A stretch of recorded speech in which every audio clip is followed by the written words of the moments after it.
Tigers baseball on Fox Sports Detroit is presented by Bell Tire.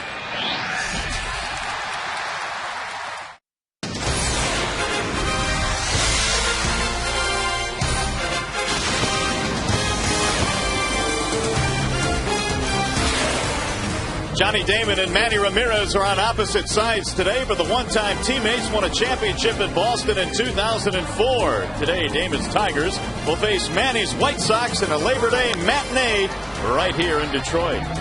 It's a beautiful day for baseball here in the Motor City. Welcome inside Comerica Park as we bring you Game 1 in this four-game series featuring the White Sox and the Detroit Tigers.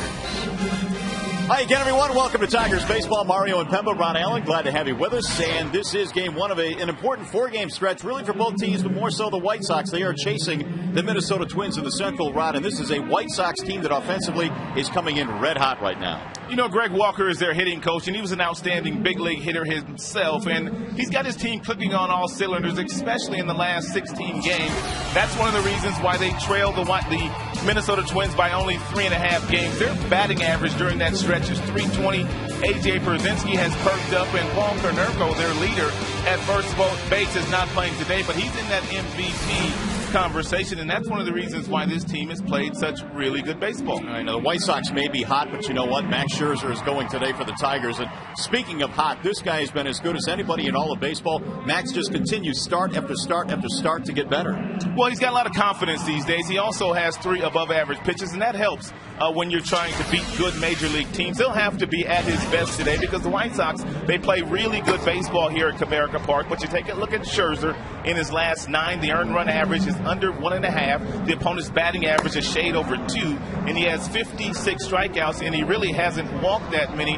But really, the biggest step that Scherzer has taken, he is really pitching late in games for Jim Leyland the second half of the season, and that's what they wanted him to accomplish, pitch late in games. All right, Tigers and the White Sox just minutes away. In the meantime, we go back to the Call Sam studios now, and here's Mickey York.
Bring a copy of the box score to a participating Arby's location tomorrow and get yourself a free small order of curly fries. Here's the starting lineup today for the visiting Chicago White Sox, presented by Honda Bluefield. Juan Pierre leads it off. He'll play in left field, followed by Omar Vizquel. And then Carlos Quentin is in right field. The newly acquired Manny Ramirez is the DH. Then Mark Tien. Andrew Jones will patrol center field. Their bottom three is Pierzynski, Kotze, and Gordon Beckham. The scouting report on Tigers right-hander Max Scherzer is presented by Ace Hardware. Oh, Max has got a real nice fastball, but it's been the confidence in his secondary pitches that have allowed him to really dominate lately. And because of that, he's been going deeper in games, at least 6 innings pitched in 13 of his last 16 games, and he is 5-1 with a 1.26 earned run average here at Comerica Park since June 20th. So he's been dominant here at home. And we'll see if that dominance continues here today against the White Sox, who have been streaking. They have won 6 in a row, and Chicago on the tails of the Minnesota Twins. Juan Pierre leading it off, hitting .279. He lifts one toward left field. On the move is Don Kelly, and one away. Let's take a look at the rest of the Tigers defensively. It's always presented by Beaumont Hospitals. You know that Kelly's in left. You've got the talented center fielder Augustin Jackson. You've got Bosch in right. Third to first reads in Santiago Rhymes Cabrera, and Alex Avila is doing the catching here this afternoon. There's the veteran Omar Vizquel with one out. Scherzer drops in a strike. 0-1 on Vizquel. Omar just 7 for his last 38, but what a season it's been for him. .284 batting average. He has played multiple positions on the infield, and he just continues to get it done. 1 ball and 1 strike on Vizquel. Omar today playing shortstop. He has played some third base. He has played some second base. Here's the 1-1 pitch. 1-2 on Vizquel. Tigers come in 68-69. The White Sox at 76-60. Missed inside. 2-2 on Vizquel.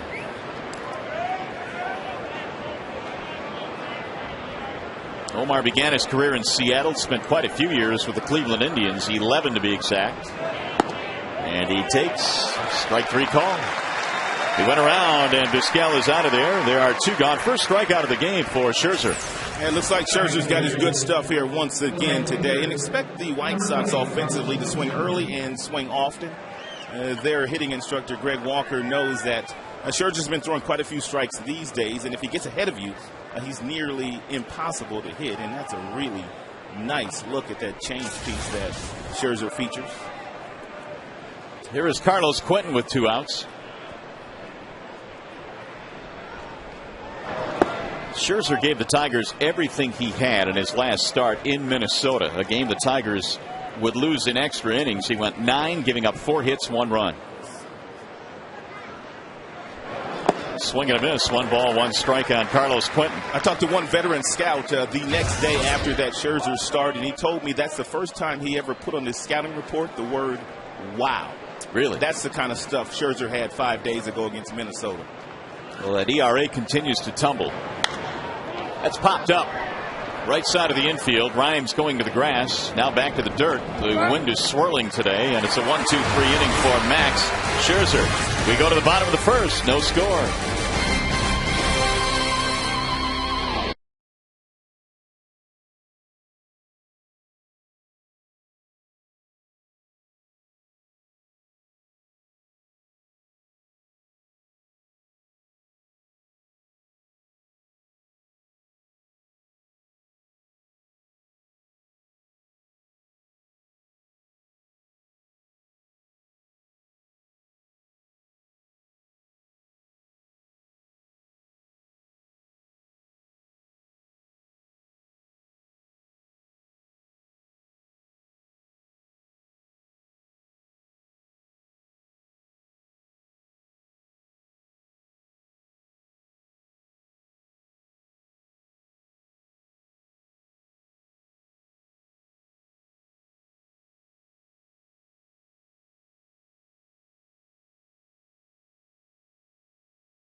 Now their starting lineup today is presented by Big Boy, and it looks like this. Austin Jackson, Will Rhymes, Johnny Damon, your top three hitters. Cabrera back in there. He's at first base cleaning up. Don Kelly this season against the White Sox. Really good numbers. He's in left. Brandon Inge is at third. Your bottom three is Bosch, Avila, and Santiago. Well, the Bernstein Advantage brings you the scouting report on Edwin Jackson. Get the Bernstein Advantage. We go to bat for you. Well, Edwin has had an overpowering fastball since coming to the White Sox. As a matter of fact, in his last three starts, 10 strikeouts or more in each of those starts. And one of the reasons why he's been so good, just 8 walks. He is commanding respect. He has a very good command of the strike zone. And it's about time for the Tigers to figure him out. Well, maybe they're on their way. There's a base hit to left and maybe more. Pierre goes over to cut it off. Jackson streaking towards second, and he's in with a stand-up double. Good start. Austin Jackson wasting little time. He had 13 hits on the road trip. Well, Jackson knew that he was going to get a fastball from Edwin on the very first pitch because that's just what Jackson does. It's at the top of the strike zone, and the youngster gets out in front of it and hits a bullet down in that left field corner before Pierre can run it down.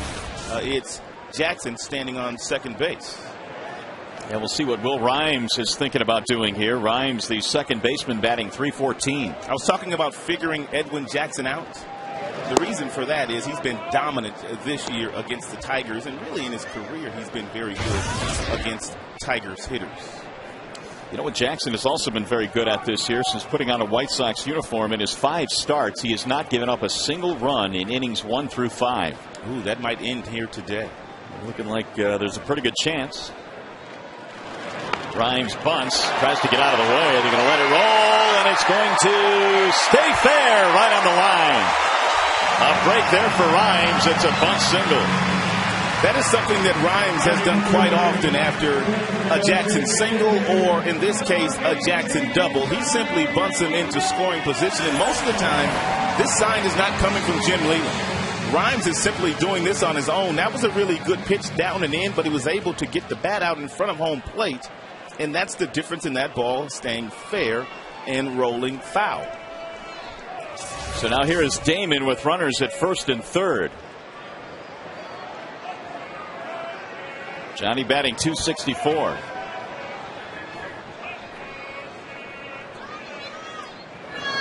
And he takes ball 1 high. And Johnny needs to do a little bit better job in these types of situations. Runners in scoring position. He really has not had a good year in that regard. Those are his overall numbers, and Johnny knows as much. Very important for him to drive in some of these runs ahead of Cabrera.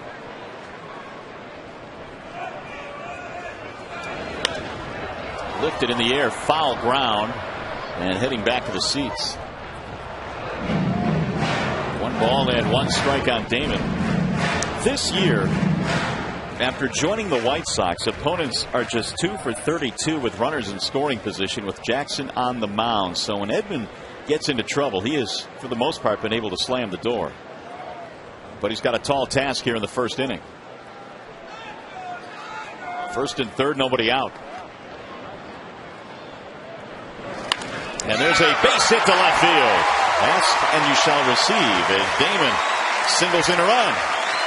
1-0 Detroit. Talking to Lloyd McClendon before the game, and I was asking him what the approach would be against Jackson today, and he said one of the things that they must do is they must hit the fastballs when he does throw the fastballs and not allow Jackson to get ahead of him. He also said he understands that Jackson's one of those premium pitchers as well. When he has all 3 of his pitches working, the fastball and the slider and the changeup, he can be tough for any team to beat, and that has been the case this year for Detroit batters. Now Miguel Cabrera with nobody out. Baseball's leading RBI man with 110 driven in. Strike 1 on Cabrera. When Jackson came over from the Arizona Diamondbacks, Don Cooper, their pitching coach, watched some video on Edwin before he even put on a White Sox uniform, and he noticed that the one thing that Edwin was doing while he was in his stretch or winding up is he was collapsing on his backside. So the one thing that he did in one bullpen session, he talked to Edwin. He talked about the fact you're 6'3". Why go down to 5'11" by collapsing on your backside? So he's got him to a really nice balance point over the rubber, which gets the arm angle up. And Jackson's been able to throw downhill. So give Don Cooper a lot of credit for the success that Jackson has had since putting on a White Sox uniform, because he was not very good in Arizona at the beginning of the year. I throw Don Cooper in that same category with Rick Anderson, guys that are just not appreciated enough, especially in the Central Division. And here's the delivery. And he's going to get to a really nice balance point. You can see how tall he's standing. Once he gets up, he gathers himself, and that allows the arm to get over and on top. And Jackson's throwing downhill these days. Cabrera takes low, 2 balls and 2 strikes on Miguel. And it's really helped out all of his pitches. It's helped out the fastball because he can command that now down and away from the right-handers. The slider was always a good pitch, but the arm slot makes it better. And he's been fearless with his changeup. Jackson has a lot of talent to go with that as well.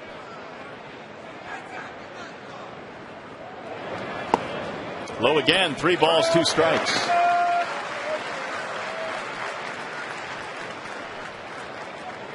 Cabrera this year with 76 extra base hits. That is tied for the league high. Now this next pitch will tell you just how confident today Jackson is with his fastball, whether he gives Cabrera one to hit or not. And we'll see if Leland puts the runners on the move. He's got some speed on the base pass. Runners go, and it's driven on a line to right field. Quentin is there to make the catch. He'll fire back into second base, but not in time as Rhymes gets back in. I would have run the runners there myself, but because they were running, Rhymes is still standing at second base because he was almost to third base and not able to get back and tag up. But Jim has a lot of trust in Cabrera. Cabrera doesn't strike out that much. Therefore, you could put the runners on the move in that situation. And he hit a rocket right at the right fielder, Quentin. And Jackson threw him a slider on that 3-2 pitch. So here's Don Kelly now batting in the 5 slot today. Kelly at 242 overall this year. Tigers got the first 3 men on. A double by Jackson, bunt single by Rhymes, and Damon knocked home a run with a single to left. And Kelly with decent numbers this year against Jackson. That's the reason why he's in the lineup today. Also swings the bat left-handed. Line drive, base hit right field. Rhymes coming to third. They're going to send him home. Quentin's throw goes back into the middle of the infield. It's an RBI single for Don Kelly. And the Tigers take a 2-0 lead. Most left-handed batters, they like the ball down and in, regardless of the velocity. Here's a 93-mile-per-hour fastball. You can see it's down and in. Really, all you have to do as a left-handed batter is drop the bat head into the strike zone and allow the power of the fastball to do the rest for you, and that's what Kelly does. 4 for 8 against Edwin Jackson now. Kelly has just picked up his 18th RBI. And Jackson, as we mentioned, who had not given up a run in the first 5 innings in any of his starts with the White Sox, has been tagged with 2. Well, the Tigers need to continue to score some runs here against Jackson, and they really need to keep the pressure on him because this White Sox team, they play with a lot of confidence here at Comerica Park, and it really doesn't matter what the score is. They seem to always make it a game.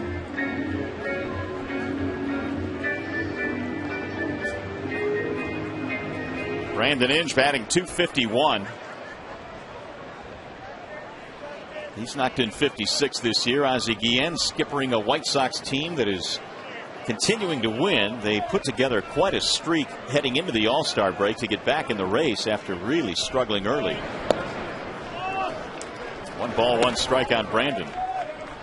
In fact, the White Sox have won 6 in a row, and right now they are trying to navigate through a long road trip. 10-game, 11-day trip.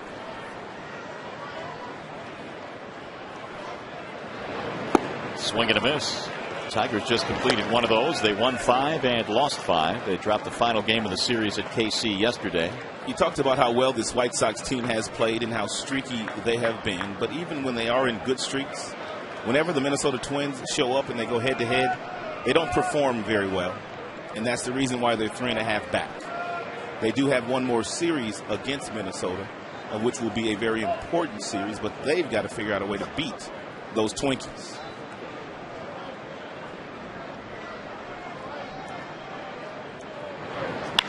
Ground ball to short. Vizquel to second one, and there's a double play. It goes 6-4-3. Vizquel, Beckham to Kotze. Tigers, though, put up a couple of runs. They do it on 4 hits in the inning. It all started with a double by Jackson. Damon and Kelly with the RBI.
Bank, strength and stability since 1849. And by Comcast, call 1-800-COMCAST for TV, phone, and internet. Here comes the newest Chicago White Sox. It is Manny Ramirez. He was just claimed on a waiver claim a few days ago, back toward the end of August, right before the deadline. And Ramirez wearing White Sox colors. The numbers with the Dodgers were pretty good this year. Manny had 8 homers, hit .311. And all of his hits so far in a Sox uniform have been singles. 4 for 11. Still got the dreadlights, too. That was a point of contention coming into, well, the trade or the waiver claim, whether or not he'd be able to keep that hair. And that's line to right field, sinking, and it's going to drop in right in front of Bosch, who had him played deeply in right. Another single for Manny Ramirez.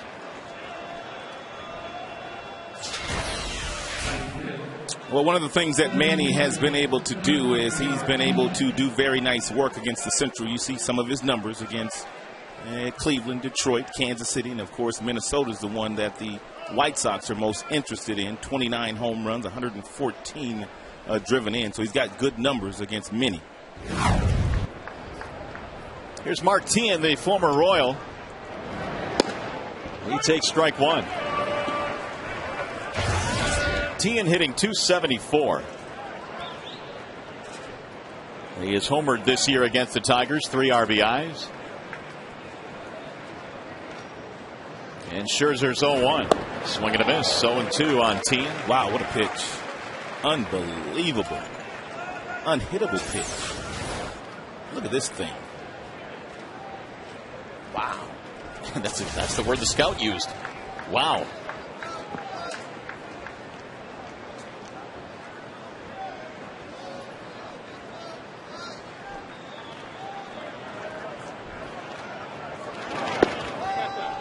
One and two on Martin. Leadoff single here by Ramirez. The Tigers got 2 in the first inning, giving Scherzer a little bit of a cushion here. Scherzer has 3 above average pitches, and he can finish Tien off with either one of those pitches. It could be the fastball, which it looks like they're going to, or the outstanding change, or that slider that we saw for strike 2. And when the velocity is anywhere from 93 to 97, it makes it real tough on the opposing hitters when you fall behind Max these days. Pitching with as much confidence as we've seen him all year.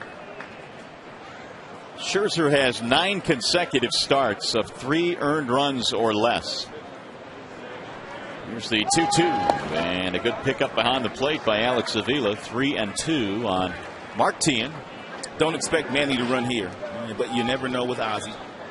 And Scherzer has the ability to strike out Tien here, and if that was the case, it would be a double play. Manny would get thrown out. Ozzie's got 2 balls now.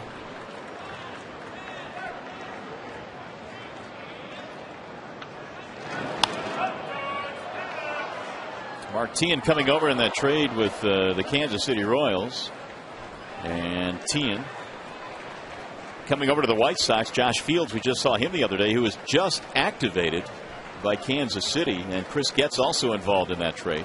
Both Tien and Fields have both spent some time on the disabled list for their respective clubs, their new clubs. 3-2 pitch. He is low. That is ball 4. So the first 2-man reach here for Chicago. By the way, this game is available in crystal clear, stunning high definition on Fox Sports Detroit HD, sponsored by Comcast. Getting a little bit cloudy over the ballpark today. There is some rain in the mid-Michigan area sliding this way, but hopefully it'll go north of us. Andrew Jones stepping in, batting .223. First jam of the game now for Scherzer, a single and a walk.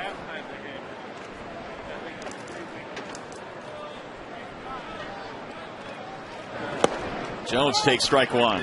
That slider is wicked today. Yeah, but if you're Scherzer, what you need to concentrate on here, not so much the strikeouts, but see if you can get Jones to pound something into the ground and see if he will hit into his 16th double play this season. He's grounded into 15 already.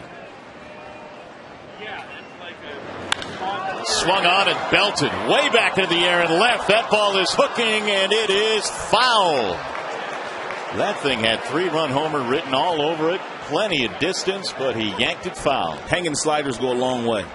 They go a long, long way. Scherzer's thrown some outstanding breaking balls already in this game, but not this one. It was hanging. And Andrew Jones, who has over 400 big league home runs, just missed from hitting another one.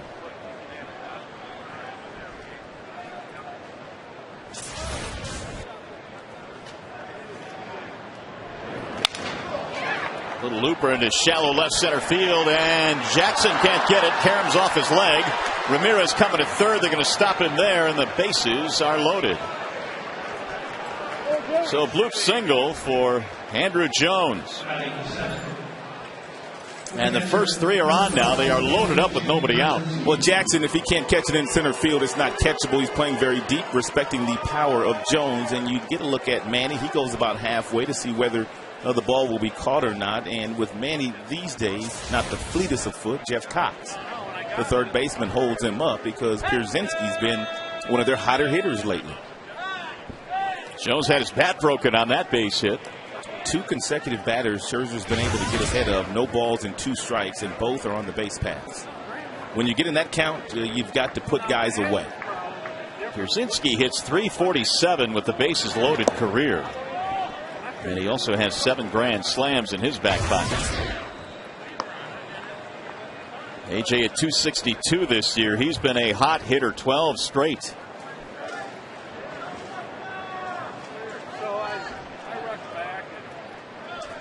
The 1-0. Outside, 2 balls, no strikes on Pierzynski. Scherzer had an easy 1-2-3 first, but a single by Ramirez, a walk to Tien, and a broken bat single for Andrew Jones.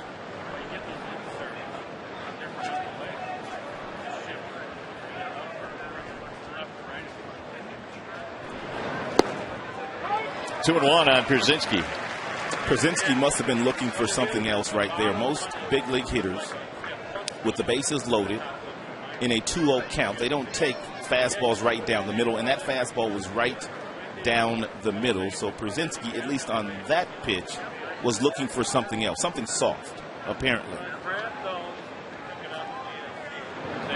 Bouncing ball right back up the middle. It got by Scherzer into center field. 2 runs will score. AJ Pierzynski extends his hitting streak to 13 straight, and it's a 2-2 ball game. Well, he got the changeup, and the changeup was not located very well. It was at the top of the strike zone, and that's the pitch that Pierzynski was looking for, and that's why he took the 2-0 fastball right down the middle. Scherzer looked like he might have had a play on this ball, but he just kind of ducked underneath it, and the ball gets past both Rhymes and Santiago, both diving for that ball.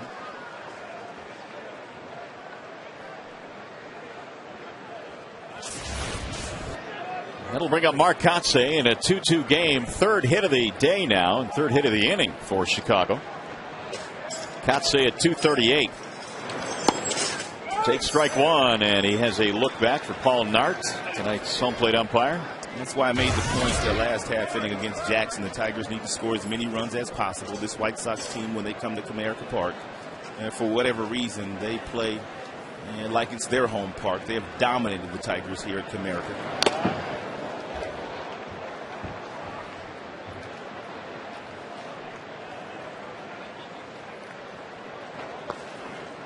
0-2 on Kotsay. Not used to seeing Max give up a couple of early runs. He came into this one averaging about 8.5 strikeouts every 9 innings. He has fanned 1 today, but 3 singles and a walk in this inning. It might be one of those days. Edwin Jackson on the other side has not given up many runs early either this year, at least since he's put on the White Sox uniform.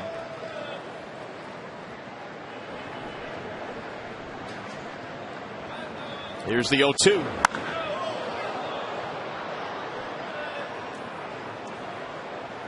That'll go back into the seats. 0-2 the count remains on Kotsay. Gordon Beckham will be next.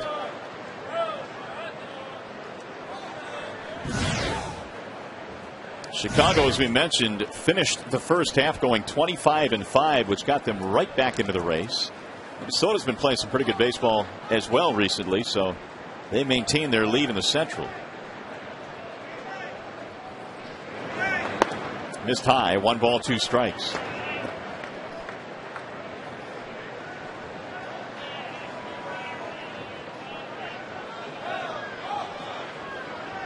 began there with a changeup grip.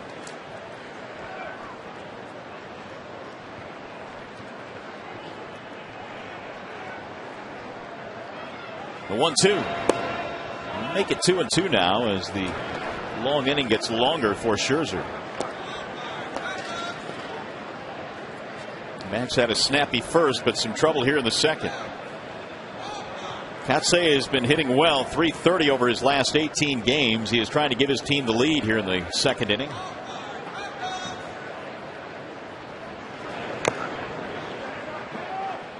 I remember talking to Kotsay when the Tigers were in Chicago.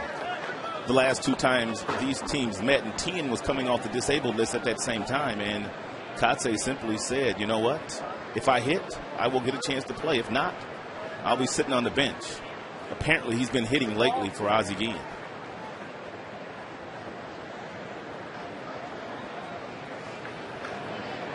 Here's the 2-2. Little looper into left center field. That looks like trouble. No! Kelly comes out with a diving catch. Don Kelly has made several sparkling plays this year, and that one was a big one here in the second.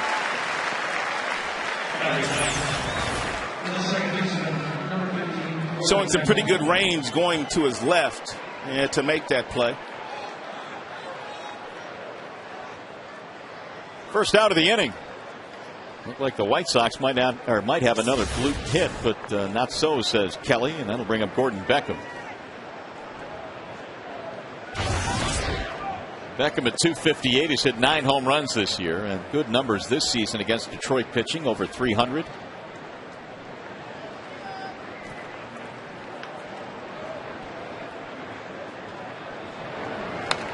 Fouled straight back, 0-1.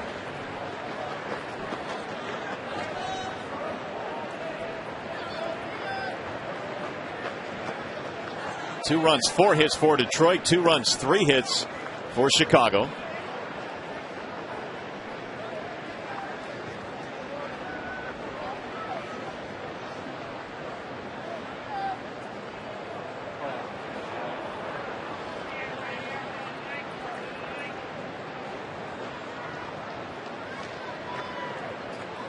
Andrew Jones, one of the 3 hits in this game for Chicago. His single here in the second helped them get a pair. There's a high drive into left field going back to the corner. Kelly is on the run, and it's back out of play. These White Sox are getting better swings here against Scherzer than we've seen teams get against him his last several starts. Beckham has been in the uptick, that is for sure. In fact, he struggled in May mightily. Got a little bit better in June.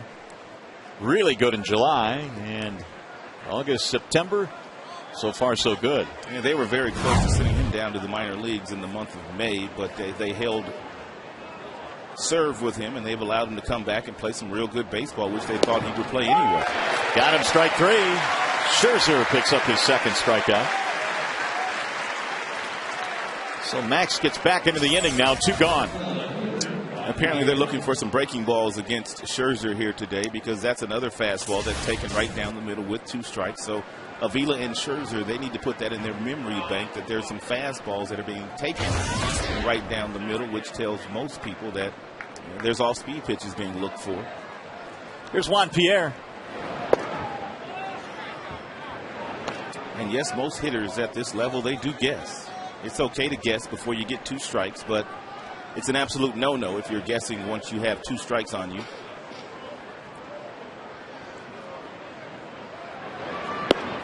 Juan Pierre is in a tough stretch right now, 1 for his last 14. Although he does have 54 stolen bases this year, which leads all of baseball. Kind of shows you how well the White Sox are going.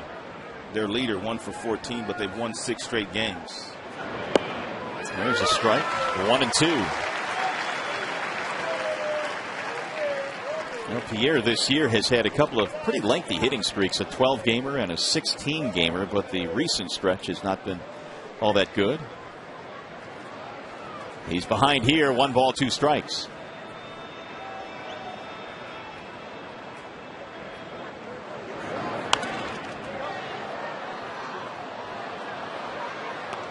Scherzer now has thrown 41 pitches. And that was after a really quick first inning. Juan Pierre has always been one of the toughest players to strike out, whether it be wearing a National League uniform or whether it be wearing this White Sox uniform these days. Ground ball first base side. That'll get him out of the inning as Cabrera hits the bag for the out. They get 2 to tie the game. 1.5 in the books. You're watching Tigers baseball today, presented by Bell Tires.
In game 1 in this series, Max Scherzer gave up a couple of runs. By the way, see the Tigers battle the White Sox tomorrow and Wednesday at 7:05, as well as Thursday at 1:05. Enjoy the weekday value pack of 4 tickets, 4 hot dogs, 4 soft drinks, and 4 bags of chips for only $55. Great deal. You can check it out online at Tigers.com, or you can phone 866-66-TIGER. Edwin Jackson was jumping on that first pitch fastball last half inning. Therefore, he comes back with the very first pitch to Brennan Bosch, a slider for strike 1. Bosch, Avila, and Santiago here in the Tigers' second.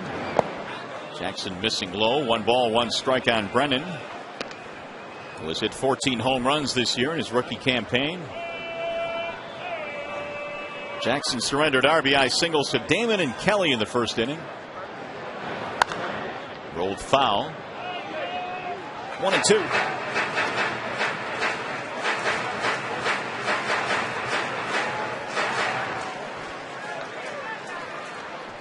Edwin Jackson threw a no-hitter with the Arizona Diamondbacks in June on the 25th against Tampa Bay.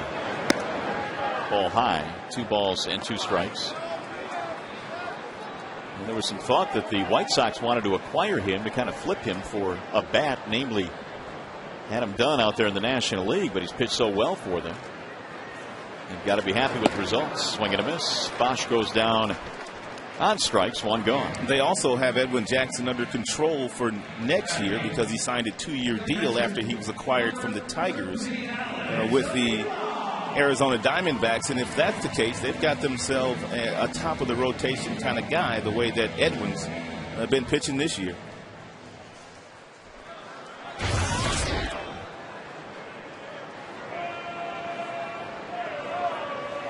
Here's Alex Avila batting in the 8th spot today for the Tigers.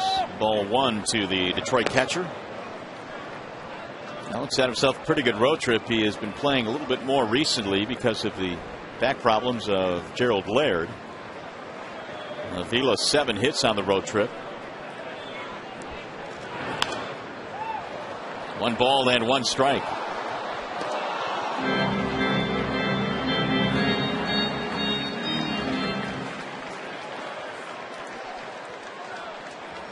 Tigers have 4 hits. They had a double from Jackson, singles from Rhymes, Damon, and Kelly in the first, as they built an early lead, but Chicago tied it up in the top of the second. Avila takes inside 2-1.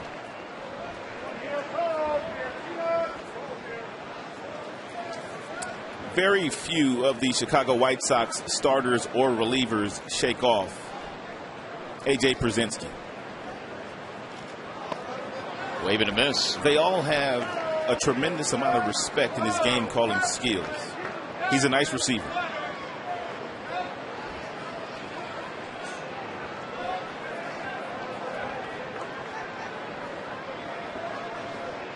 Here's the 2-2 offering. Swing and a miss. Down he goes. A couple of strikeouts. If you'll notice, on most occasions, A.J. will simply put down the sign that he wants them to throw, and the pitchers have been able to execute it. That time he put down 3 for the slide piece, and Avila swings right over the top of it. A couple different sliders Jackson has thrown in this game. One in the mid to upper 90s, and then that one a little bit slower, which kept Avila off balance. So Jackson starting to change speeds on his breaking ball as well. Santiago takes strike 1.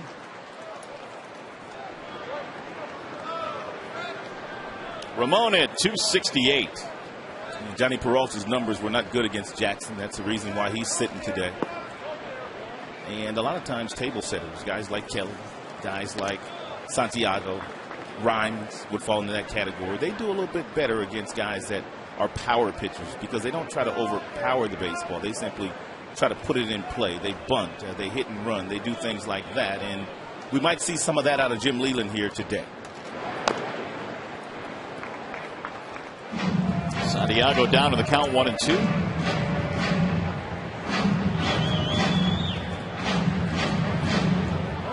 Ramon trying to walk that last one off.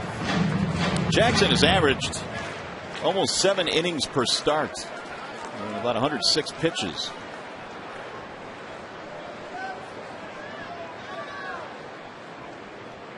Here's the 1-2. And we saw last year on several different occasions that the pitch count can be stretched when Edwin Jackson is on the mound. He is a horse. He threw a no-hitter this year and threw 149 pitches. And the 2-2. Ground ball to second. Right there is Beckham. And the Tigers go 1, 2, 3. 2 in the books. Still 2-2.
In this 4-game series, Labor Day matinee and Max Scherzer. Max has been dominant, and let's take a look at the reason why he has been dominant. He's had an outstanding slider, and that's been the difference maker for him, whether it be to the left-handers or to the right-handers. It has been an unhittable pitch, but it's the arm slot that he throws it from, and he disguises it very, very well. It looks like a fastball coming out of his hand. All of a sudden, as a right-handed batter, you swing at it, and the ball is no longer there for you. So Max hoping for a much quicker 3rd inning than he had in the 2nd. He threw only 10 pitches in that 1st inning. Omar Vizquel, the batter. 2 balls to no strikes on Vizquel. A strikeout victim back in the first. Yeah, Alexi Ramirez, their everyday shortstop, getting the afternoon off here, at least at the beginning of this game. A very slender fella, and he's played just about every single game. So with them playing an afternoon game yesterday in Boston, afternoon game today, followed by a night game, he basically gets 48 hours off. So that's good for a young, slender player. Vizquel slaps this one with some authority, but racing back there, Kelly makes a nice running play. Kelly was playing Vizquel very, very shallow in left, as most left fielders do, because he does not have a lot of power in that direction. And Vizquel got a hold of one, and Kelly had to get on his horse to run it down.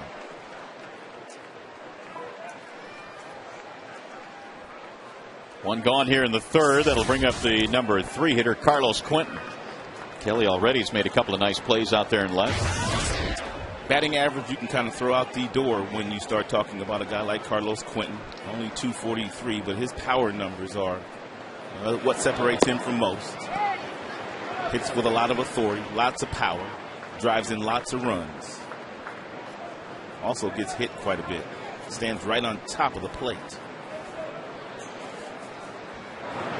He played in only 99 games last year for Chicago. Plantar fasciitis, the foot problem that kept him out, but a couple of years ago he was among the best. He finished 5th in the MVP voting in the American League. He would have won it had he not got hurt that last month of the year. Scherzer backs him out of there, 1-2. Missed the entire last month of that season, and that allowed Cabrera to lead the American League in home runs, his first tour of duty in an American League uniform.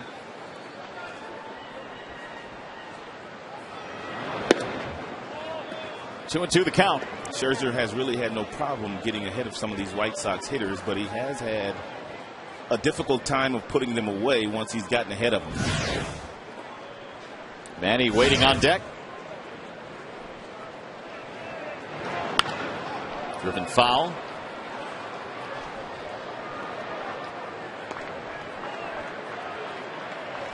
Carlos Quentin last year had 56 RBIs in that injury-shortened season. This year, he already has 82. And the 2-2 pitch. Off the mask of Avila. The White Sox best 2 right-handed hitters are not participating in this game, and that would be Alex Rios, their talented center fielder, and also Paul Konerko, who is in that MVP conversation with a .318 batting average, 13 home runs, and 98 driven in. It's a nice day to give those guys off against a guy like Scherzer, who can dominate right-handed batters. Well, the addition of Manny Ramirez certainly gives their lineup a little bit more depth. Swing and a miss. Quentin goes down on strikes. Third strikeout of the game now for Scherzer. Time for a game break. We go back to the studio, and here's Mickey York.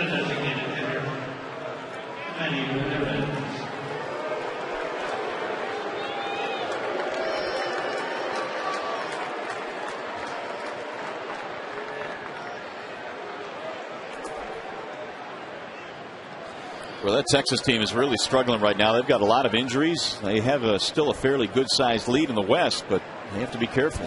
Josh Hamilton is now banged up. He hurt himself running into the wall in that series in Minnesota. They don't know when they'll get him back. And Cliff Lee also bothered by a sore back. He missed his last start. So you're absolutely right, but it helps to have the lead that they have. I was reading that Elvis Andrus was banged up as well. Ooh, that's not good. No, they're dropping like flies there. Long season. Guys get beat up, but when you get to September, you can expand rosters. With an 8-game lead for Texas, they can kind of wait for some guys to get healthy. I can't see anyone else in that division getting hot enough to catch him. 1-1 on Manny Ramirez.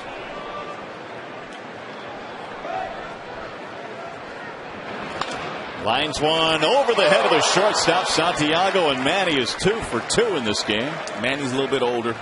He does not move the baseball the way that he used to move the baseball into the gaps and into the seats, but he is still a really good hitter and a really smart hitter, and there are some that believe he is one of the best right-handed hitters of all time. All time, one of the best right-handed hitters. Manny now has 6 hits in a White Sox uniform, all 6 of them singles. There's Tien with 2 outs.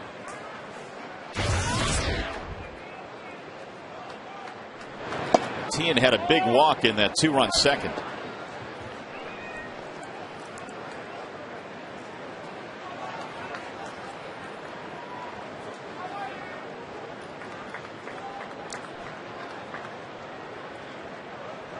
Here's the 1-0.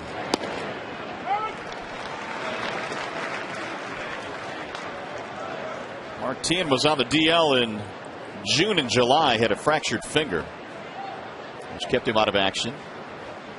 As again was trying to figure out what to do with Tien when he got back because their team was playing so well.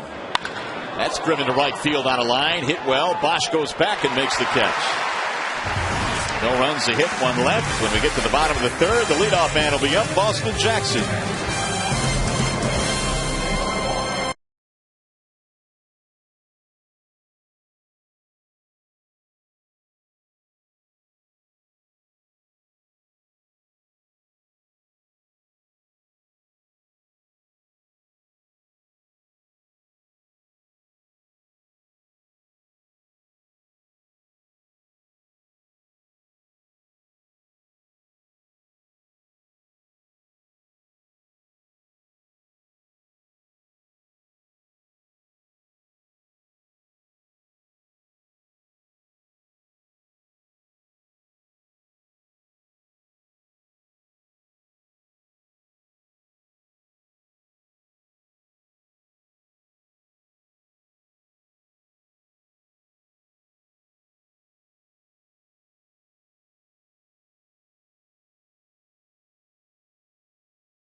Lead it off in a 2-2 game. It'll be Jackson, Rhymes, and Damon, the top 3. And Austin Jackson, with his double in the first, now has 160 hits, and he's on a really impressive list. He takes strike 1. 160 hits as a rookie, and 90 runs scored. Here are the guys that have done it since 1960. Jackson also came around to score a run in that first inning. I mean, you got guys like Ramirez, Ichiro, Garcia-Parra. They all won the Rookie of the Year that season. And Jackson's in line to win Rookie of the Year this year. He pretty much has been the best rookie in the American League.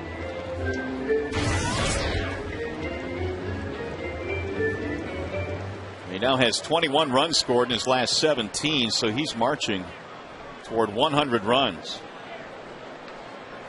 The 1-2 is off the plate from Jackson.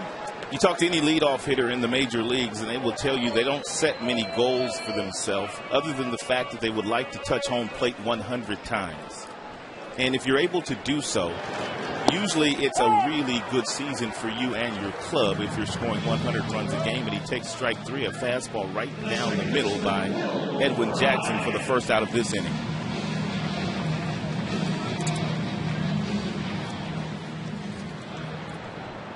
Bring up Will Rhymes. That would be one of the few areas, if not the only area, where Jackson needs some improvement, and he will improve on the strikeouts. He leads the American League in strikeouts this year. But he's still young, and no doubt with the aptitude, he will figure out some of these American League pitchers.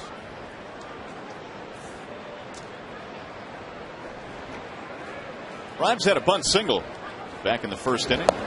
Helped set up that 2-run first against Mr. Jackson. Each team 2 runs on 4 hits in this game. And for Rhymes, he has now hit safely in 13 of his last 14 games. The 1-1.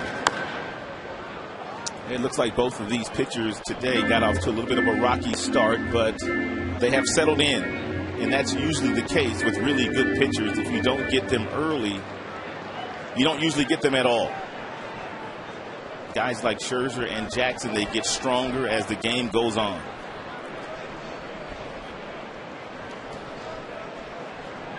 Here's the 1-2 pitch. Slap toward left. It's going to go foul back in its seats. Will Rhymes really had himself a good road trip. He had 11 hits. He had a 12-game hitting streak going, which was snappy yesterday in Kansas City. Taking full advantage of his opportunity to play some second base with Carlos Guillen out. And he did not go there, as Tony Randazzo said he held up. 2-2 on Rhymes.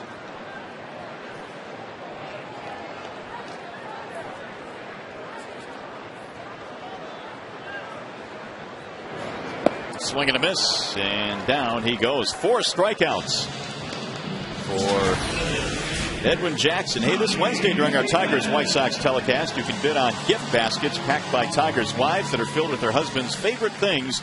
Each basket features unique items, many including autographed memorabilia and other special gifts. Proceeds from the My Favorite Things auction benefit will go to the Detroit Tigers Foundation. For details, visit tigers.com/wives.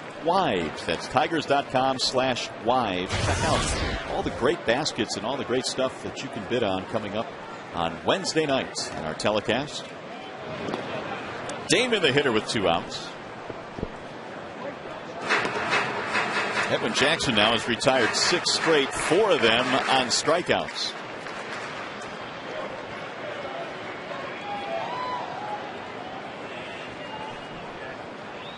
Here's the 1-1 pitch.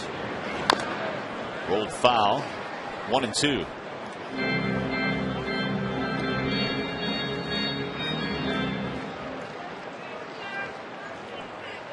Johnny had an RBI single the other way back in the first inning, his 43rd driven in of the year.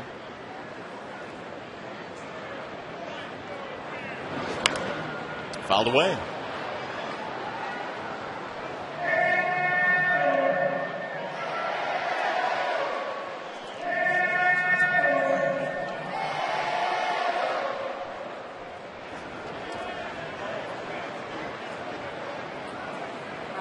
And again, Jackson's 1-2.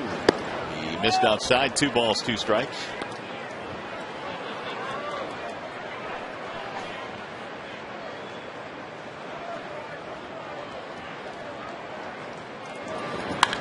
Driven to center field on a line. Andrew Jones is there. It's going to be a 1-2-3 inning, the second in a row for Jackson. He's retired 7 straight.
And by AT&T, find out what's possible with the nation's fastest mobile broadband network. AT&T, rethink possible.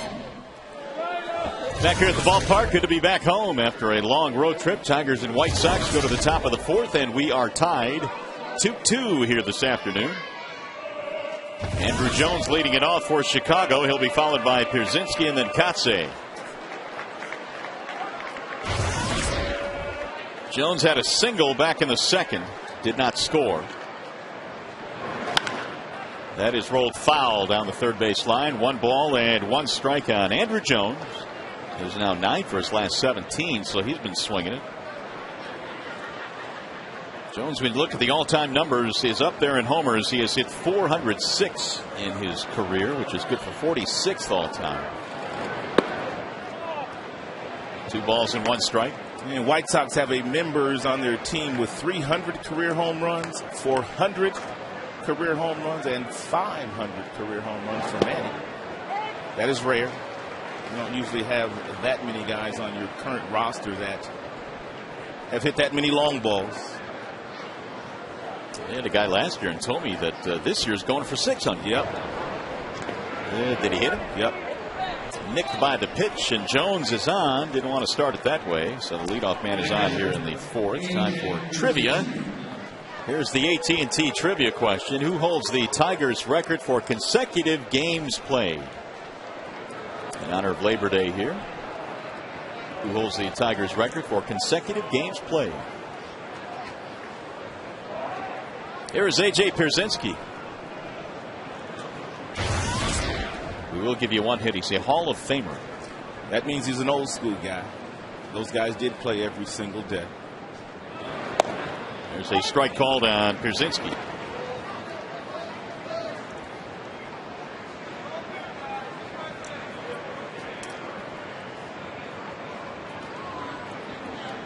A.J. had a 2-run single in the second. Each team with 4 hits in this game. Pierzynski fouls it straight back 0-2. It seems like Scherzer has been in this count quite often today. No balls and 2 strikes. But the first few times he found himself in the 0-2 count, he was not able to put the hitters away.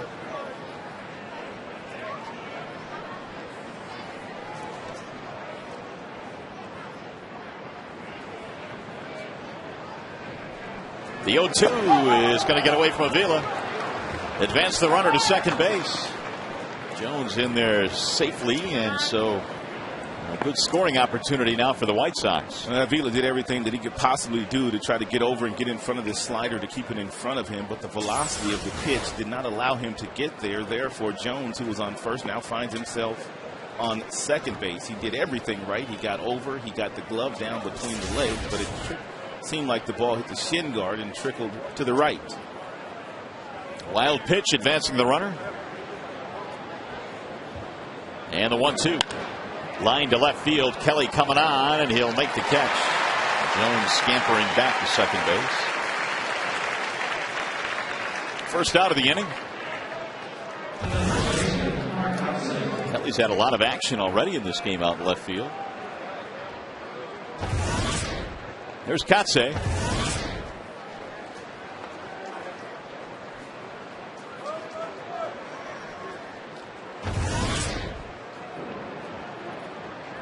Kotze's career began with the Florida Marlins, 4 years with the Marlins. He went on to San Diego, played in Oakland. And he drives one to right, base hit. Jones coming to third. They will hold him there. Bosch fires it back in, and the White Sox now with runners at first and third. It appears that Scherzer may have to go back to the drawing board here today against some of these White Sox hitters, because it appears that several guys are sitting on changeups and sliders because he's thrown so many, and they've taken quite a few fastballs that are right down the middle. On the very first pitch of the at-bat, guys don't usually hit changeups this sharply. It wasn't located very well, but still guys are looking for fastballs on the first pitch, not off-speed pitches, so maybe Scherzer needs to throw a few more fastballs today. Here is Gordon Beckham. Scherzer struck him out his first time up back in the second. Flies this one to shallow right field. Rhymes going back, and the runners will hold. 2 gone.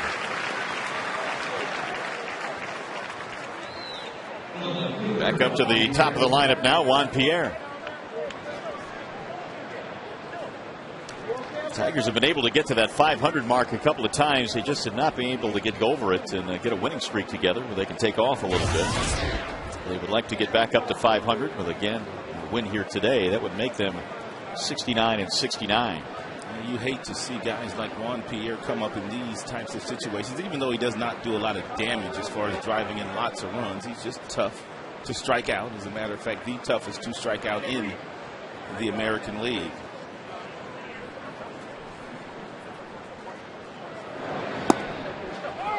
Strike one on Pierre, who is 0 for 2. Every 15 and a half plate appearances, to be exact.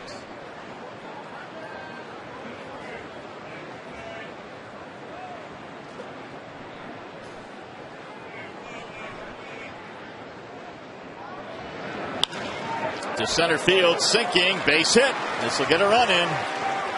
2-out RBI for Juan Pierre, and Chicago goes ahead 3-2. 38th RBI of the year for Pierre. It seems like every single pitch that Scherzer has thrown today that has been up and been hittable, the White Sox have put in play, and they've been fortunate enough to get hits with that right around the belt buckle. An 0-1 fastball that he just kind of fights off in the shallow center field.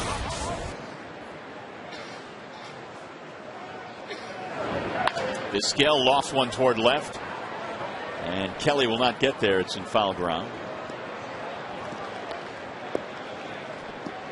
Vizquel is 0 for 2.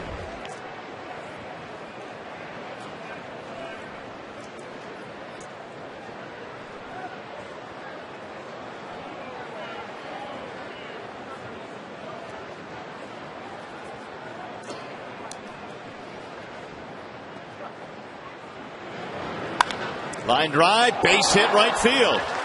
Looks like this will get another run in. Kotze coming home. Let's see. Throw to the plate. He is out at home plate. Brennan Bosch picks up an assist. He throws out Kotze, and that keeps it a one-run game. Tigers lead the league in outfield assists. There's another. That's blocked.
Bottom of the fourth, could have been a little bit worse though, but Brennan Bosch has picked up his 9th outfield assist. The Tigers as a team have 36, which is more than any other team in the majors. Cabrera hammers one to left center. That's a base hit.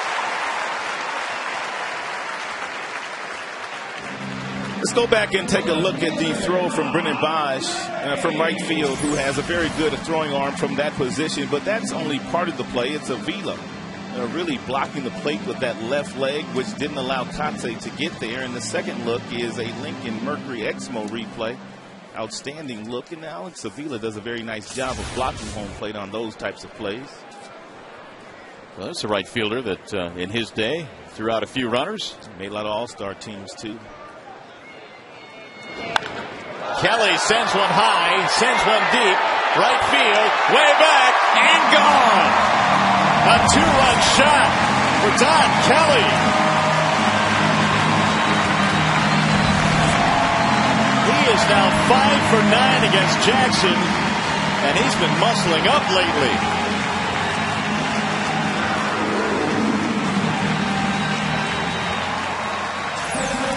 Jackson threw a fastball at 90 miles an hour that was right inside, and Don Kelly with a very nice swing hit the ball over Carlos Quentin's head, and Quentin ran out of room. That's a nice swing by Kelly. And Mr. Kaline approves. Here's a line drive to left, base hit, and now 3 straight hits greeting Jackson here in the 4th.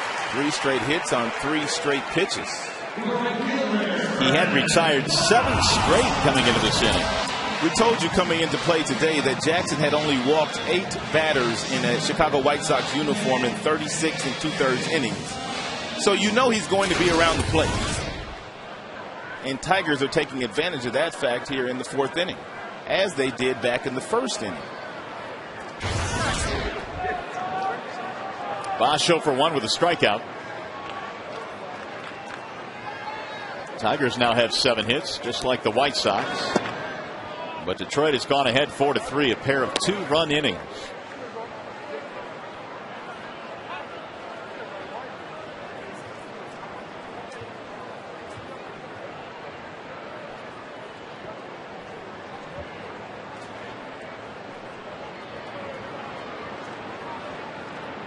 Now the 1-0.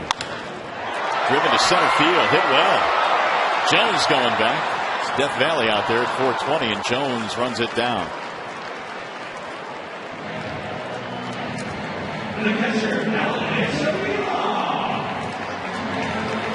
One away.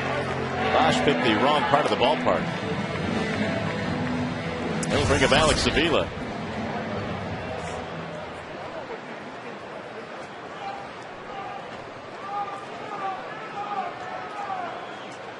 The Kelly home run traveled 375 feet. Avila struck out his first time up. Jackson had given up 6 earned runs in his first 5 starts with the White Sox, and today already 4 earned runs. Tigers got up for 2 in the 1st, 2 here in the 4th. A good count right here to put a runner in motion if you want to put some pressure on the White Sox with as many strikes as Jackson throws.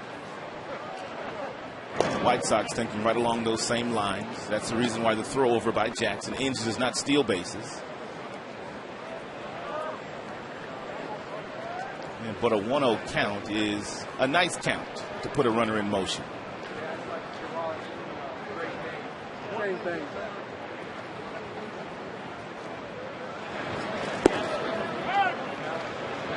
One ball, 1 strike on Avila.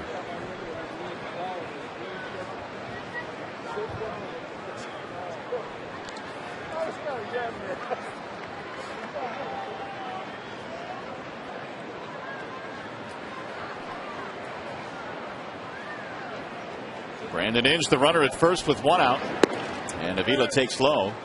2 balls and 1 strike. Well, you look back at that top of the 4th inning, and Beckham with a runner at third, less than 2 outs, unable to drive in the run with the pop up, and then of course he had Bosch throwing out a runner at the plate. 2 key plays. And the Tigers meanwhile taking advantage and scoring 2 in the bottom of the 4th. Tigers limiting the damage in the top of the inning. That's line to left field, and Pierre makes the play. 2 outs, Inge back to first base. Here is Santiago.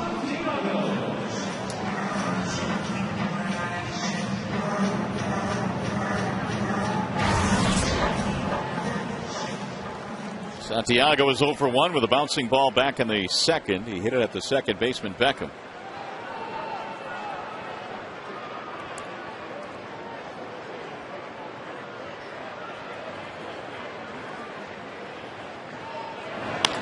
And he'll do it again. Right at Gordon Beckham on the first pitch. And that is that for Detroit, but they go ahead. It's been a big day for Kelly. 3 RBIs, 2 coming on the home run.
Consecutive games played in honor of Labor Day here today. Your answer would be Charlie Gehringer, who played in 511 straight games from starting 27 to 31. And here are some particulars on the man they called the Mechanical Man.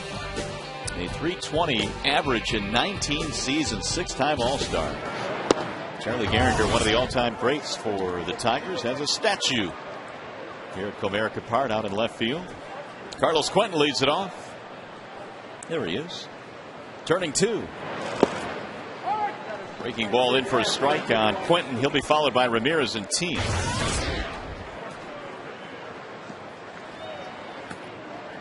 Quentin is 0 for 2. Scherzer slides one outside, and he went.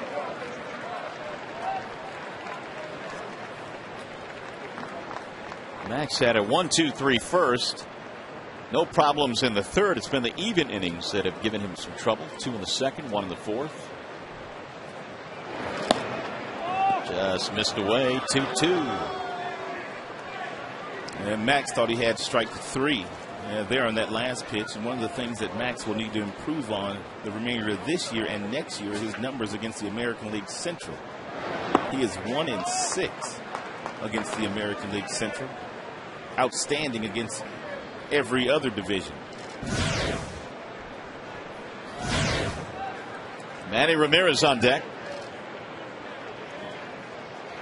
3-2 pitch. Outside. Way outside. He walked him. So after the Tigers take the lead, Scherzer now walks the leadoff man. That'll be his second of the game.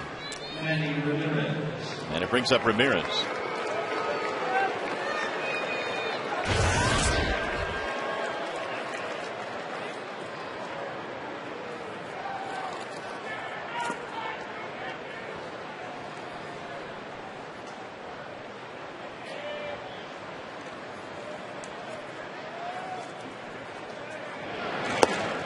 Ball 1. Ramirez singled and scored in the second. He singled and did not score in the third. Manny has played in 12 All-Star games. He has won the Silver Slugger Award 9 different times.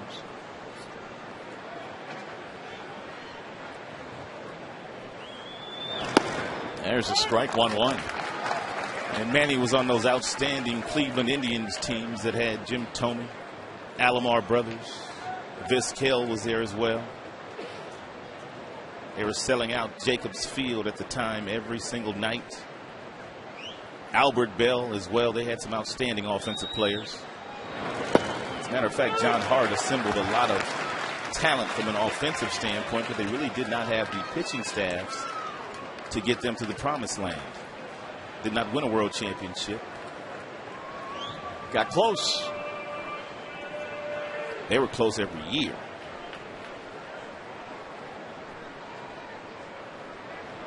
Got to have pitching, though. Here's the 1-2. Swing and a miss. And Ramirez down on strikes this time. 4 strikeouts for Scherzer.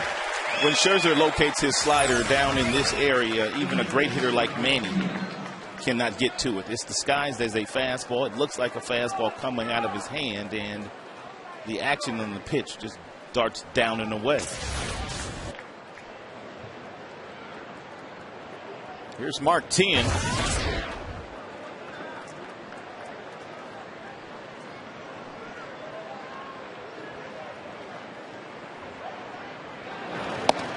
Strike 1 on Tien.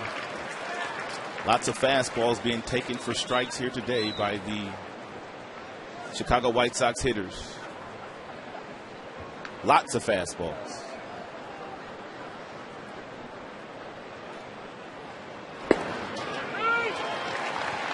Oh, 2.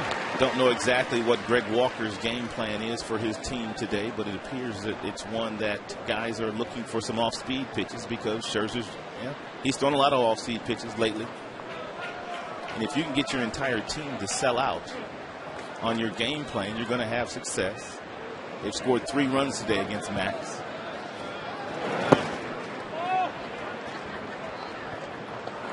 Tigers 4 runs, 7 hits. The White Sox 3 runs, 7 hits.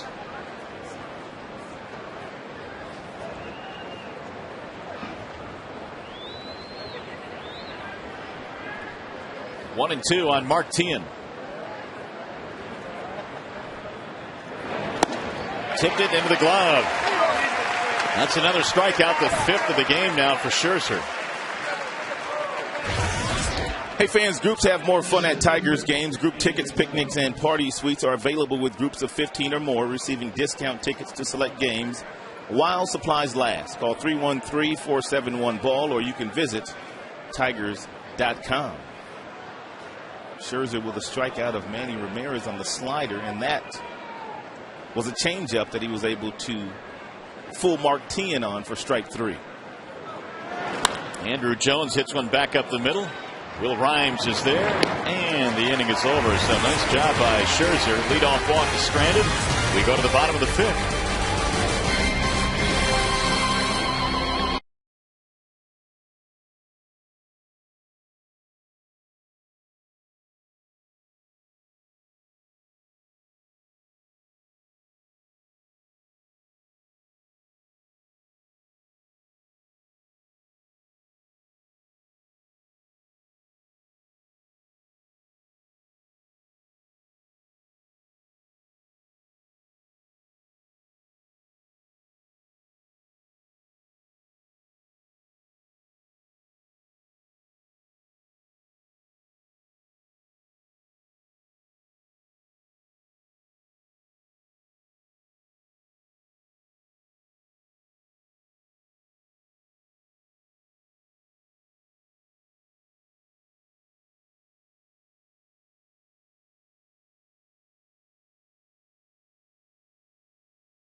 It's been a back and forth game. Tigers got a couple of runs early. White Sox tied it up. And each team scoring in the 4th. The Tigers lead by a run. As we go to the bottom of the 5th, Don Kelly's had a big day with a home run, 2-run shot, and he's also singled in a run. Austin Jackson leads it off for Detroit. Then Will Rhymes and Johnny Damon facing Edwin Jackson First pitch is hit in the air. Back to the right side of the infield to the grass. And Beckham hauls it in. Edwin Jackson came into the game today trying to establish his fastball, as he does on most days that he's out on the mound. But the Tigers jumped on him for 2 runs real early, and he's simply gone to quite a few off-speed pitches lately. Got Jackson to pop up there on the first pitch slider. Here's Will Rhymes, bunt single, run scored in the first inning. 1 for 2 for Will.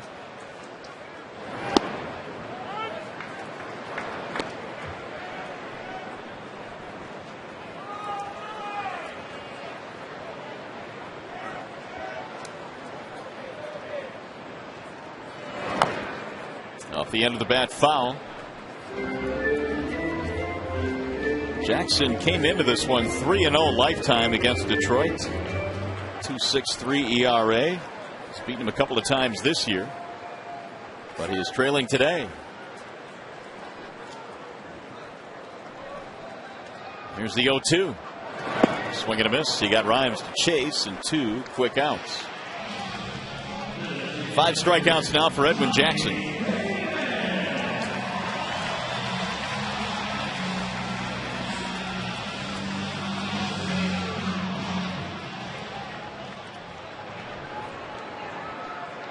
Damon 1 for 2, singled one in back in the first.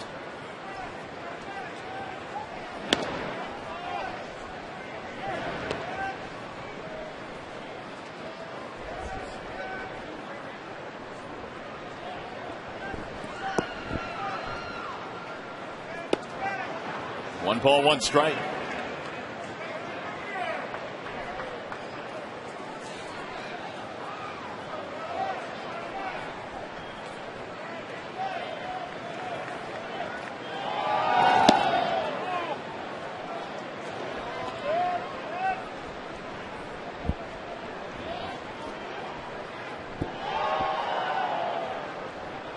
Here's the 2-1 pitch. And it's low. 3 balls and 1 strike on Damon.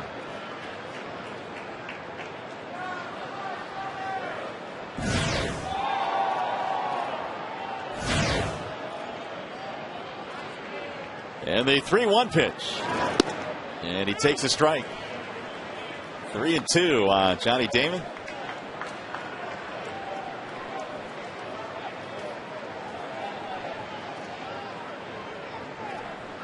Three-two pitch, and it's fouled off.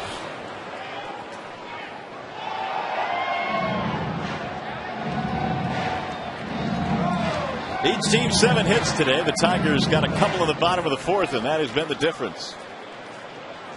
White Sox came in, having won 6 in a row.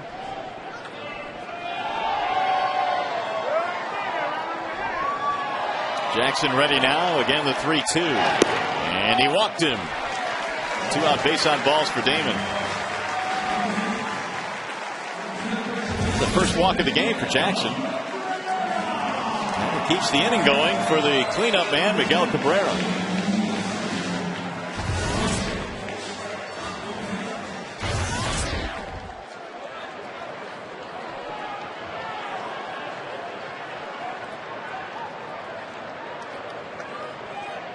Cabrera today 1 for 2 with a single.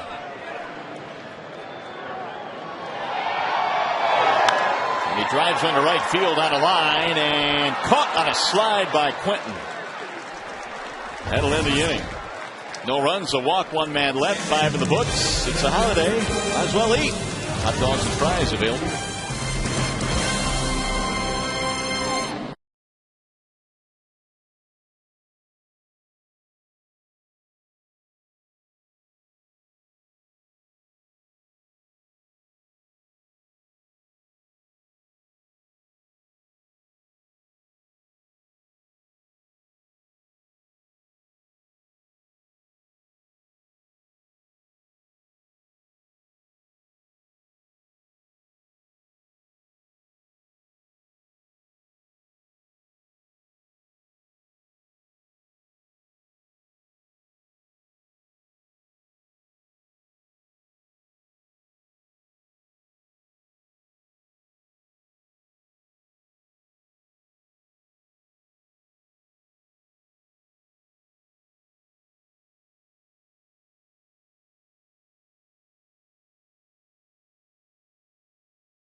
the top of the 6th now at Comerica Park. It'll be A.J. Pierzynski leading it off for Chicago. Then Marcotte to follow. Bouncing ball hit to the right side, right at Will Ryan. One away. Tigers have been getting some pretty good pitching out of their top 3. Well, it's pretty much what a lot of people thought the Tigers starters would do at the beginning of the year. They knew they had Verlander at the top of that rotation, followed by Scherzer and also Porcello. And Scherzer and Porcello kind of stubbed their toe out of the gate this year, but they have since regrouped, and they're pitching very well. It looks like the Tigers will have a nice 1-2-3 going into 2011. Here's Kotze. Ball 1.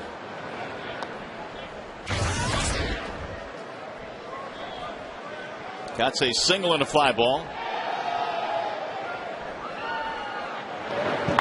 And he pulls that one over the glove of Cabrera. He went off to his right. It'll be a 1-out single. And we go back to the studio now. Time for a game break. Here's Mickey York.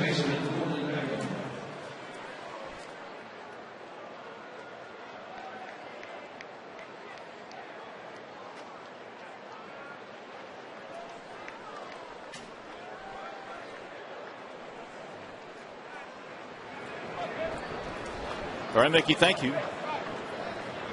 Tying run is on now for Chicago here in the 6th, and the Kotze hit. Here's Beckham. Gordon Beckham with a strikeout and a pop-up. Scherzer now has given up 8 hits in this game. 3 runs, 2 on a single by Pierzynski, another run coming in on a single by Pierre.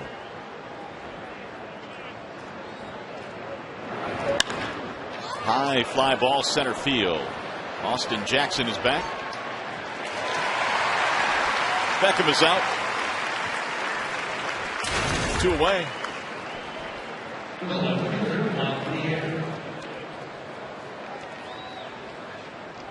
It'll bring up Juan Pierre.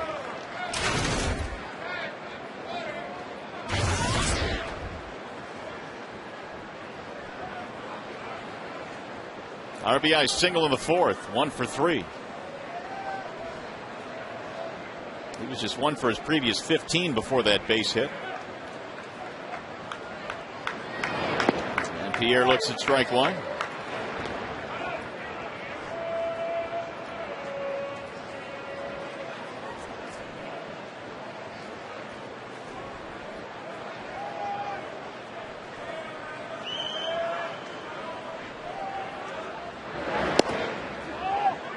Low 1-1. Pierre, with his 54 stolen bases, now has stolen 50, at least 50, with 4 different teams. He has over 500 in his career, 513 stolen bases. Slaps it back to the screen, 1-2 on Pierre. That's one of the things that they say about speed. It never, ever goes into slumps. And Pierre brings a lot of it to him, with him every single night.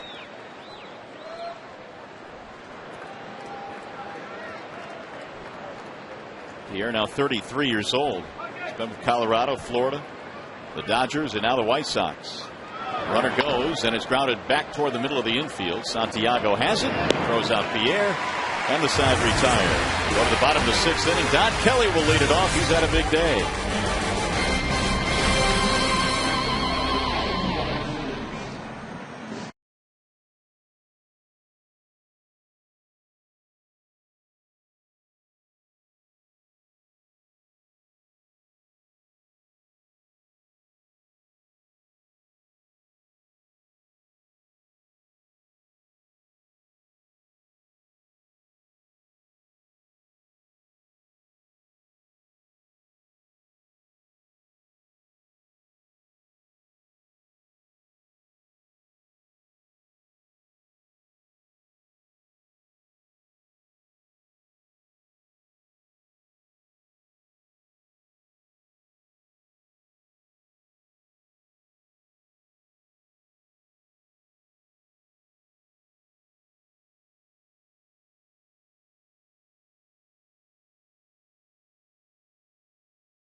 Cam, going to take you back a couple of innings off the bat of Omar Vizquel. Brennan Bosch comes up with a rocket of a throw to home plate. A very nice block on the other side and tagged by Alex Avila.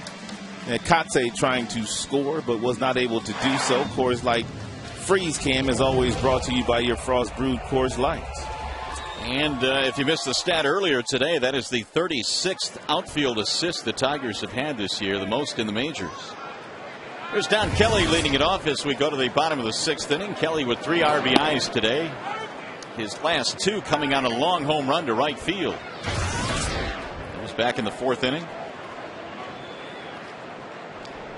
The 0-1. 1 ball and 1 strike. And both Kelly's hits coming on fastballs today. Therefore, first 2 pitches of this at-bat, sliders by Jackson, called by A.J. Pierzynski. Make that 3 straight sliders. 2-1 on Kelly. Inge and then Bosch to follow. We're in the bottom of the 6th inning, 4-3 Detroit. Line drive right at the first baseman, Kotze. It doesn't matter what you throw Kelly today. That was a 2-1 slider, and that was a bullet right at Mark Kotze. By the way, you can vote for your Tigers McDonald's player of the game using your cell phone. Text Tigers followed by a space in the player's uniform number to 37338. That's FSDET. See the final results post-game during Tigers Live. You can vote for your Tigers McDonald's player of the game. Kelly, I'm sure, will get some votes. Here's Brandon Inge. 1 for 2 today for Brandon. Singled in the 4th inning. He is sitting with 9 home runs this year and 56 RBIs. That missed inside. Brandon earlier this year reached the 1,000 plateau in hits.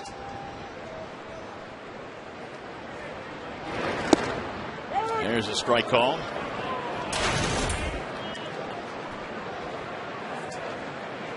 Tigers today have 7 hits. The White Sox have 8. Driven to right field, hit pretty well. It'll be caught though by Carlos Quinton.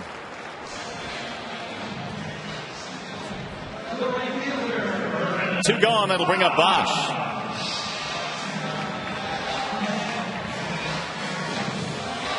Bosch 0 for 2 today. Hit the ball deep into center field his last time up.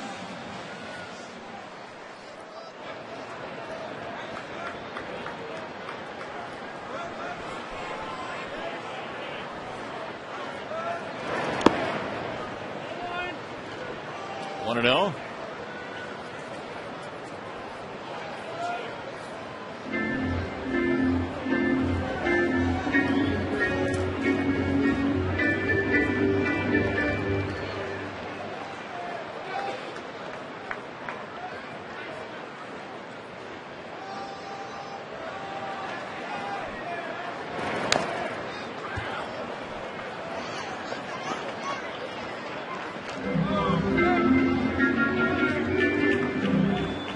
Bosch at 62 RBIs in his rookie campaign.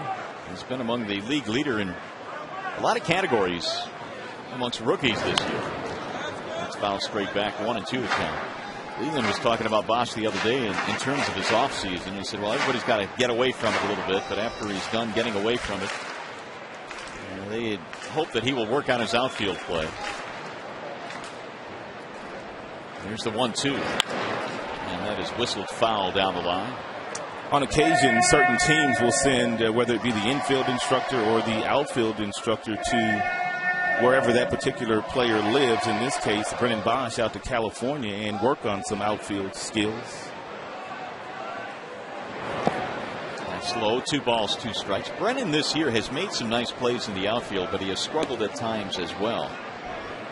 And they want to tighten up his defensive game. He's playing his natural position these days, which is right field. There was a time when he first came to the majors where he was playing quite a bit of left field. 2-2 is rifled right back up the middle into center. Tom Brookins, the first base coach, also managed Brennan Bosch when he was in the minor leagues. And Tom Brookins told us that Bosch would get better as a defender, and Tom felt like Brennan was better suited for right field than left field.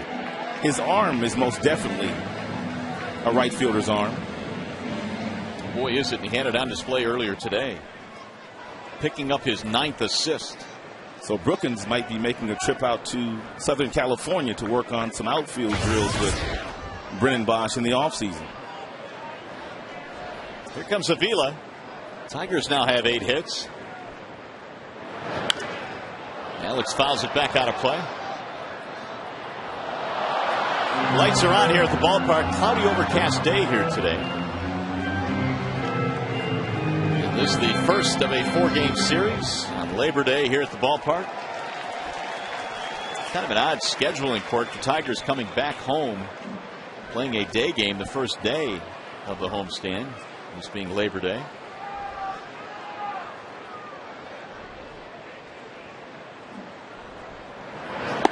That's high. 1 ball, 1 strike.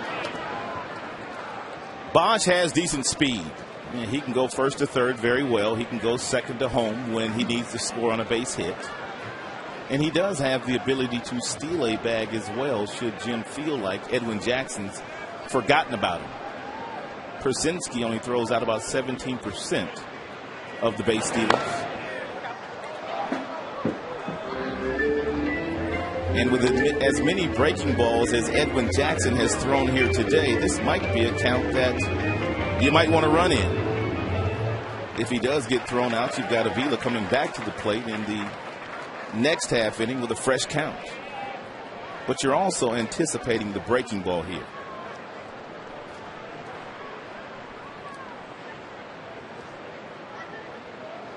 Bosch is 4 for 4 this year in stolen base attempts. He stole 11 last year at Erie, 15 a couple of years ago in West Michigan.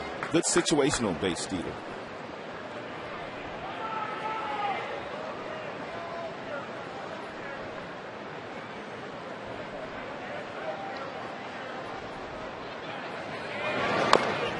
Rolled foul again by Avila. 1-2 the count stays.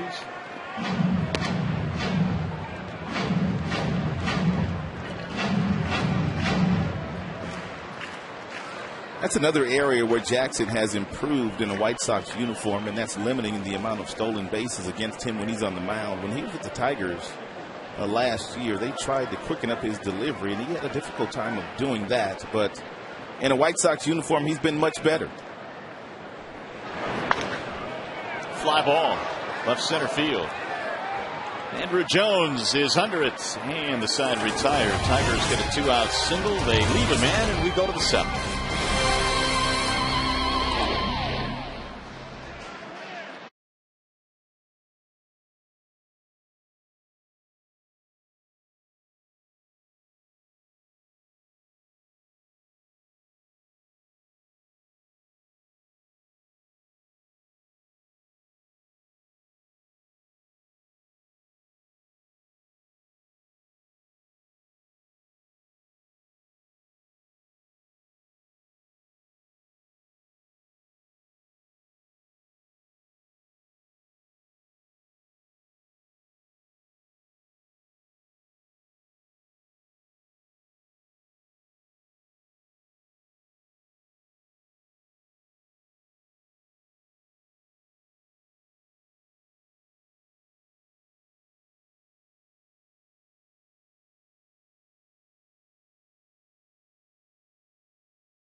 Seems like every time Scherzer has made a mistake up in the strike zone, the White Sox have been able to get a jam, but still able to fight it off and get some base hits into the outfield. The last one coming on a base hit off the bat of Juan Pierre after 1 strike, fastball right down the middle. So he's not getting hit that hard here today, but when he has gotten hit, it's been the balls that have been up, and they've been able to fight them off. So Max now is headed to the mound In the 7th inning, he will face Omar Vizquel to lead it off. And the first pitch is in for a strike. 0-1 on Vizquel. He'll be followed by Quentin and then Manny Ramirez. The next pitch that Scherzer throws will be number 100. And it's driven to right field. Bosch is on the move. Sliding play. One gone.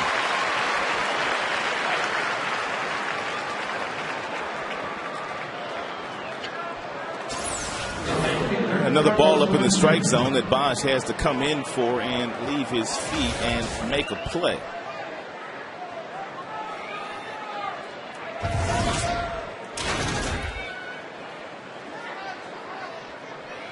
Max has touched 95 in this game, and he's gone as low as 81 with his changeup. Those readings always courtesy of Comcast. That last fastball, good fastball inside to Carlos Quentin. That's exactly where you have to pitch Quentin. He stands right on top of the plate. And therefore, most pitches that are down and away from him simply look like they're right down the middle. So you've got to crowd him. But you got to have the fastball to do so. Back-to-back two-seam fastballs there to Quentin. Moving fastballs. Max Scherzer very seldom throws a four-seam fastball. Everything that he throws has good movement to it.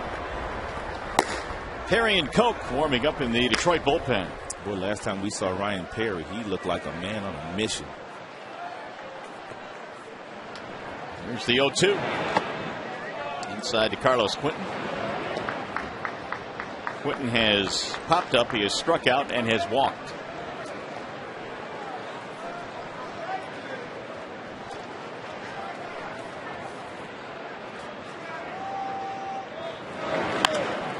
Back towards second. On a soft line, Will Rhymes. 2 gone. So Scherzer now 1 out away from getting through the 7th inning. It's going to bring up Manny Ramirez.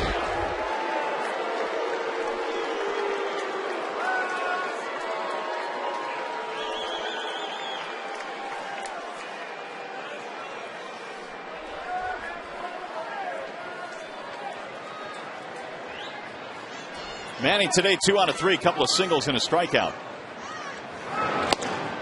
White Sox today without one of their big boppers in the middle of their lineup, Paul Konerko, who left Sunday's game with some stiffness in his lower back.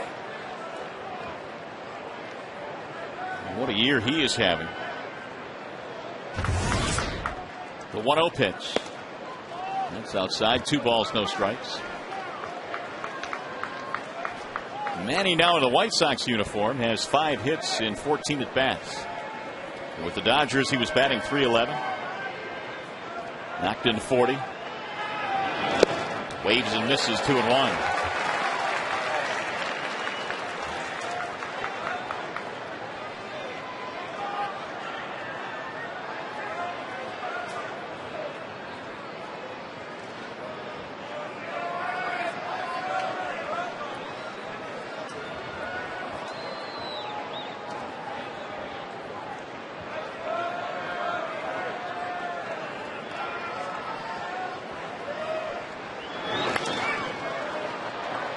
Get back into the seats. 2-2 on Ramirez.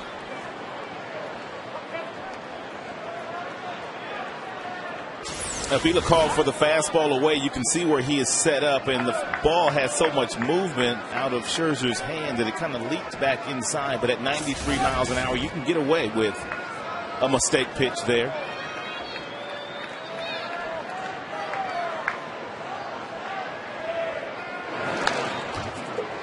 Ramirez spoils another one. Each side with 8 hits in this game. The difference, the Tigers got 2 in the 4th inning to go ahead 4-3 on the home run by Don Kelly. All of the White Sox hits in this game have been singles.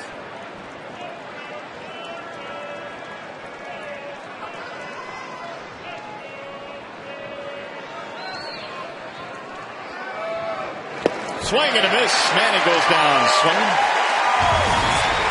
6 strikeouts for Scherzer. 1, 2, 3, 7. Stretch time at Comerica.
right now they are facing off in a 4-3 ball game. Yeah, both guys have done nice work today. They both got off to sluggish starts and gave up a few runs, but since that time they've kind of settled in like most power pitchers do. Santiago leading it off here in the bottom of the 7th. Tigers lead 4-3.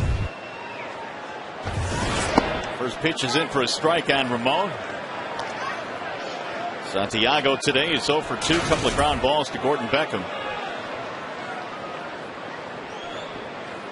And the 0-1.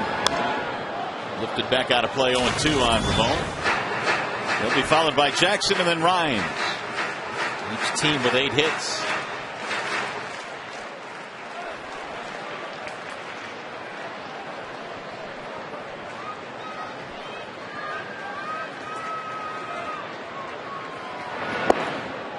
One and 2 on Santiago.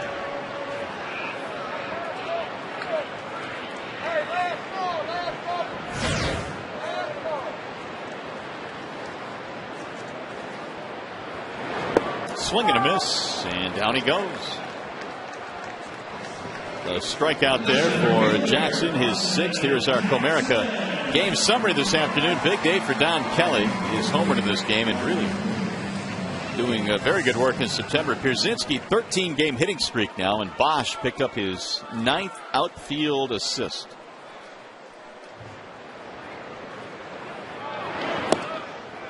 Austin Jackson, the batter.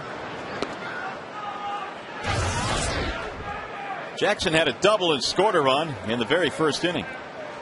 And he shoots one towards second on one hop. Beckham to the grass. And there are 2 gone.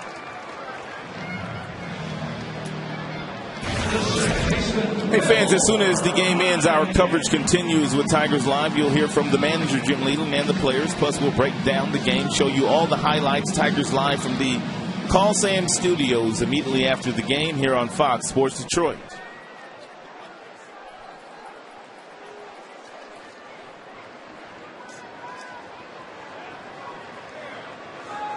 Two outs now for Will Rhymes.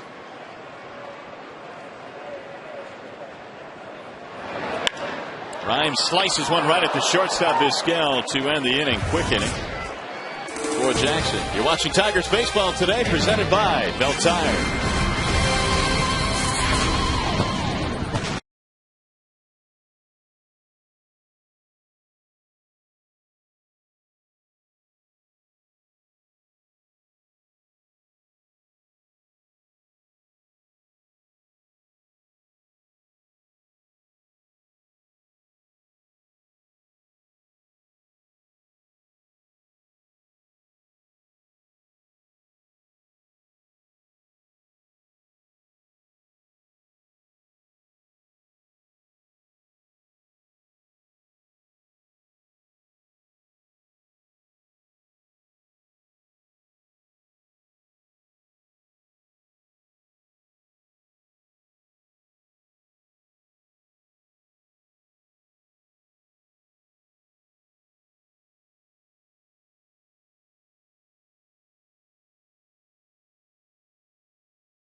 Back to the hill here in the 8th inning.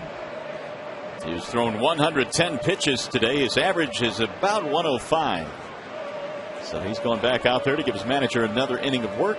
And holding a 1-run lead, Mark Teahan will lead it off. Teahan and then Jones and then Pierzynski.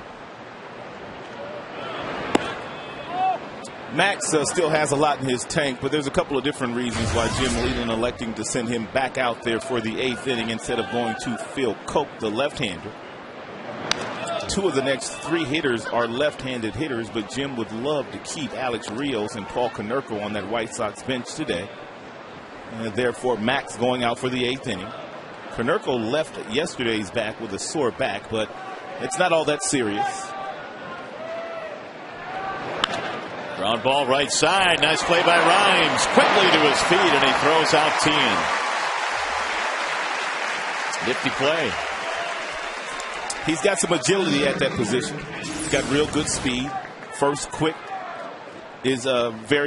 step is quick, I should say. Gets to his feet and gets the out. He got to that ball lickety split. Here's Andrew Jones.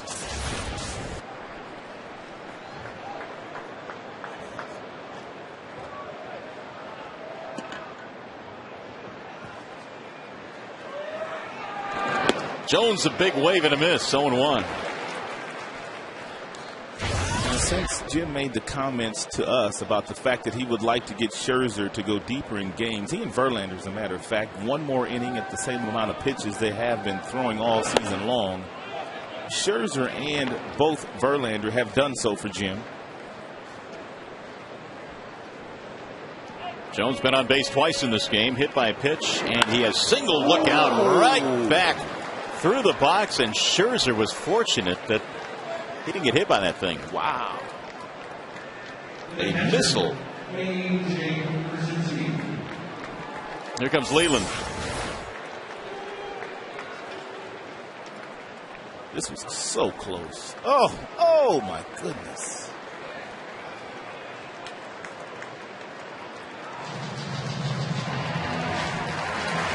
All you can do is turn your head and hope that it doesn't hit you. Thanks. Scherzer's okay. He'll depart the scene with a big round of applause. Wall side windows pitching change.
Phil Koch has come out of the bullpen now for Detroit. 66 time now that Koch has come on for Jim, and his numbers kind of speak for themselves. Very good earned run average, doesn't walk a lot of hitters. The opponent's batting average is very low, and he's only given up 1 home run.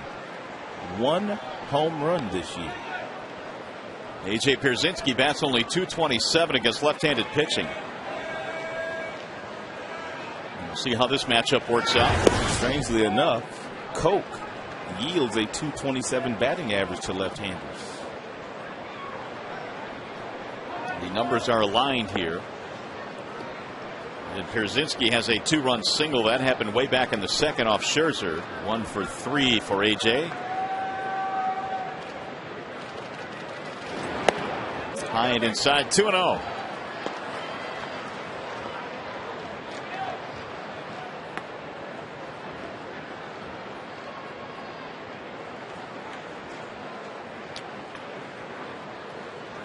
Ryan Perry starting to heat up in that Tigers bullpen just in case there's a pinch hitter for the on-deck hitter, Mark Kotsay.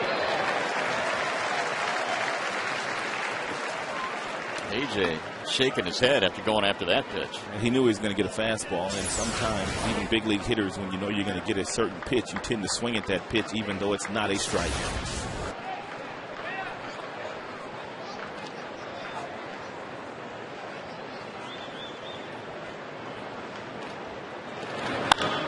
High fly ball, right field. Bosch going back to the warning track. Brzezinski is out, 2 away. Follow the Tigers on your iPhone, iPod Touch, BlackBerry, or Android phones with MLB.com At Bat 2010, featuring play-by-play video highlights and live audio broadcasts. Visit Tigers.com today if you'd like more details. Kotsay will not bat. Alexei Ramirez will, and that means Jim Leyland wants to go right back to his bullpen. Phil Koch retires the only batter that he faces. Ryan Perry coming in, and he'll be back.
White Sox have a man on and 2 men out. And don't forget, if Jose Valverde is credited with a save in this game, text ZOOM to 37338. You can enter to win a party at a Comerica Park suite, brought to you by Mazda. And here are the numbers on Ryan Perry. And last time we saw Perry in Kansas City a couple of days ago, he was simply dominant. He was overpowering with his fastballs. They were all mid to upper 90s, and he threw a lot of strikes with that fastball. And the slider was also an outstanding pitch for him, and he'll need to have that here against Ramirez. And he may as well throw a breaking ball here on the very first pitch to Ramirez. He's a really good first pitch fastball hitter. Those numbers against the Royals a couple of days ago. Alexei Ramirez pinch hitting for Mark Kotsay. And the first pitch down low, 1-0. Brent Lillibridge is the pitch runner at first base, so he is out there. First pitch was a slider, which is a wise decision against Alexei.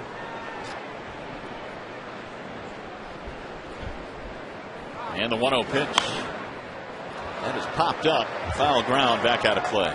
Usually when Jim goes out to make a pitching change, he simply hands the reliever the baseball and walks back to the dugout. But he stayed on the mound for quite some time talking to Perry, and I believe one of the reasons was to remind him of the fastballs that Ramirez likes to hit and to not pay too much attention to Lillibridge on first base.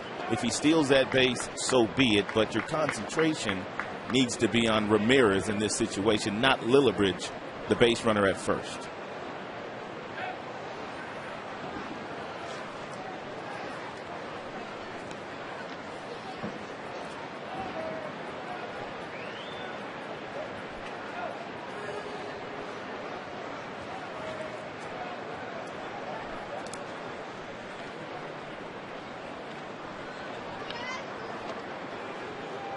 A couple of bluffs by Ryan Perry, chasing Lillibridge back to first base.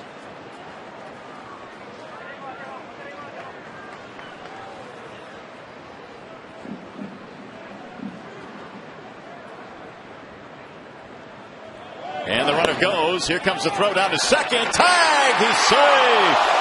Oh, Rhymes thought he had him. He was running back to the dugout. So did Avila. Avila made that about as close as you could make that play down at second base. Perry does not really give you a lot of time to throw. He's above 1.3 seconds in getting the ball to Avila, but a nice throw and a nice straddle of the bag by Will Rhymes. And look at Rhymes try to sell this play to the umpire. He puts that tag down and starts to head for the dugout as to tell the second base umpire, in this case Brian Gorman, I got him. 2-1 on Ramirez. Almost hit him. Spins his slender body out of the way. 3-1. So now the tying run in scoring position. The stolen base by Lillibridge.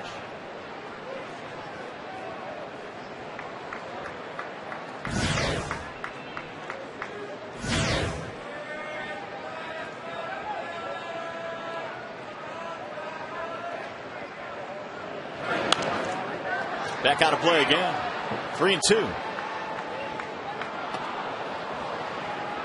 Tigers have good outfield arms on display with Kelly and Jackson and Bosch. And should Ramirez get a base hit in the outfield, if it's hit sharply, there will be a play at home plate.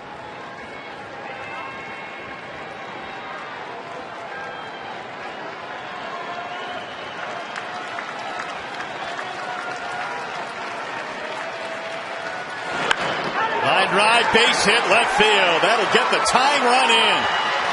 Pinch hitter Alexi Ramirez gets the job done with a single, and the stolen base by Lillibridge is huge. And that ties it at 4.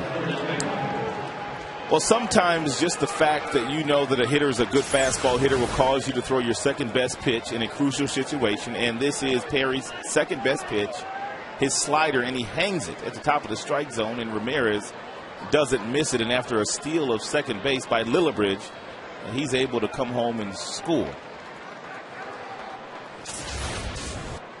Here's Gordon Beckham. So Scherzer will have that run charged to him, and his book is complete.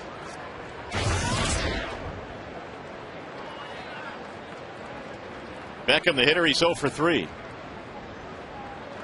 Runner goes way inside. No throw as Beckham hits the deck. That pitch came in around his helmet. And a steal for Ramirez. And now that's going to bring Rick Knapp out.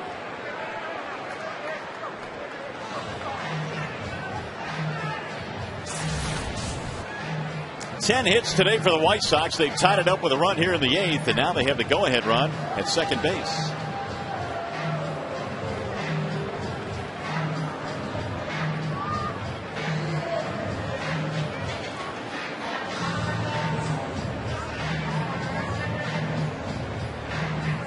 Coke came on and got the only batter that he faced, Pierzynski, and Perry has given up a steal, a single to tie the game, and now another stolen base.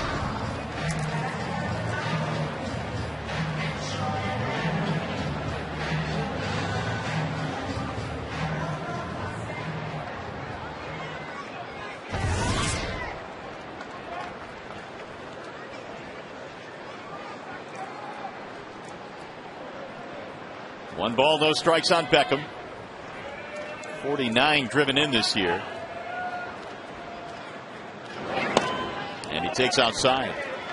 2-0.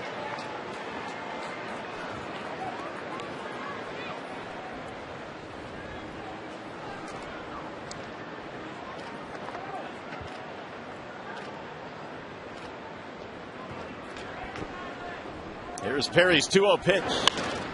In the air toward left center field. Kelly coming over, and the inning is over. But they get a run to tie it up. Leave a man at second. We go to the bottom of the 8th.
By your neighborhood Spartan store. For locations, check out turntospartan.com. National Coney Island, fast, fresh, and friendly since 1965. And by Jaguar, visit your local Jaguar dealer to experience the 2011 Jaguar XJ. All tied up now, 4 runs apiece. We've got some changes here as Brent Lillibridge stays in the game. He'll play center field. Alexi Ramirez will play shortstop. And Vizquel will slide over to third. And as Johnny Damon leads it off here in the bottom of the 8th against Edwin Jackson. And Martin, to finish off their changes, is out at first base. Damon had an RBI single at his first at bat. And he takes a ball high, running the count to 2-0. Single and a walk for Damon in this game.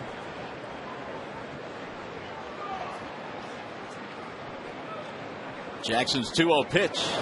He's taking it to strike, 2-1.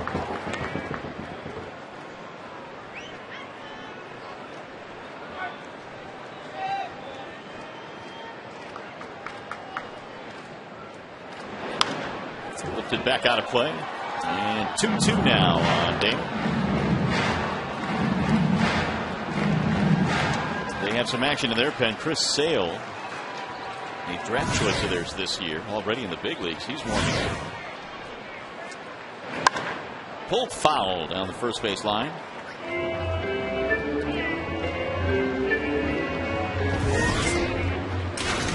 Edwin Jackson, 103 pitches. Fouled away.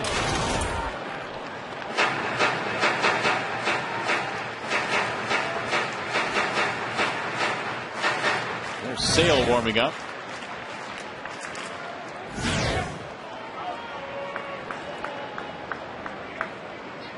And again the 2-2. Bouncing ball foul.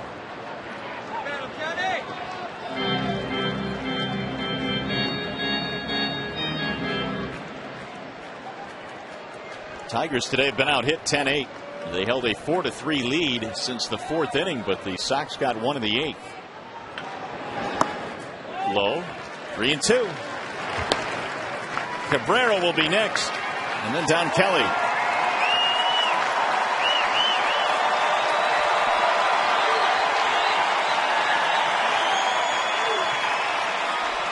And the 3-2 pitch. Broke his bat, base hit. Damon with his second hit. Go ahead, run is on.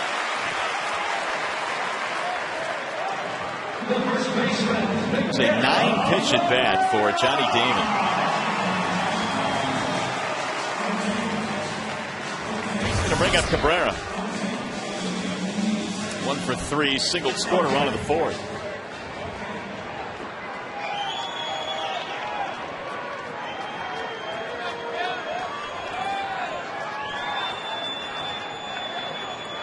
Oz again not really all that concerned about Johnny Damon stealing a base here, although Damon has the ability to steal a bag. If Damon was to do so, that would simply take the bat out of Cabrera's hands. Therefore, different managerial strategies. Lillibridge last half inning stole a base. They weren't concerned about walking Ramirez, but you have to be aware of that fact right now if you're Damon and the Tigers. Ball 1 to Miguel. He singled and scored a run back in the 4th.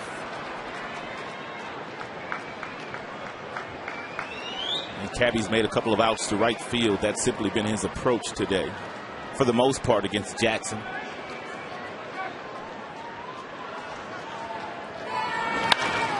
High fly ball down the right field line. Heading the wrong way, though, back out of play. But the approach to right field is not a bad one by Cabrera. He's hit quite a few home runs this year the opposite way. One of the few right-handed batters that really has that kind of power to find the seats in that direction. Those are his hits by direction.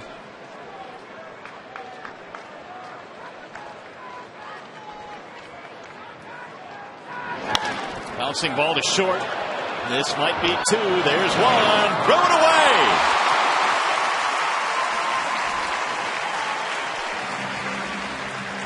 So Cabrera is safe at first base. Tigers got a break right there. They had plenty of time to turn that double play with Cabrera running. I don't know exactly if Damon was able to get to him or not, but it didn't appear to. And just a bad throw by Beckham. That is a double play ball, and the Tigers catch a break. Sox are also fortunate that ball didn't go in the dugout. Keeping Cabrera at first base. Ozzie Guillen says that is that. So Jackson is out of the game. He'll go to the bullpen, and we'll be back.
Fan-only parking sign. For tickets, call 866-66-TIGER or visit tigers.com.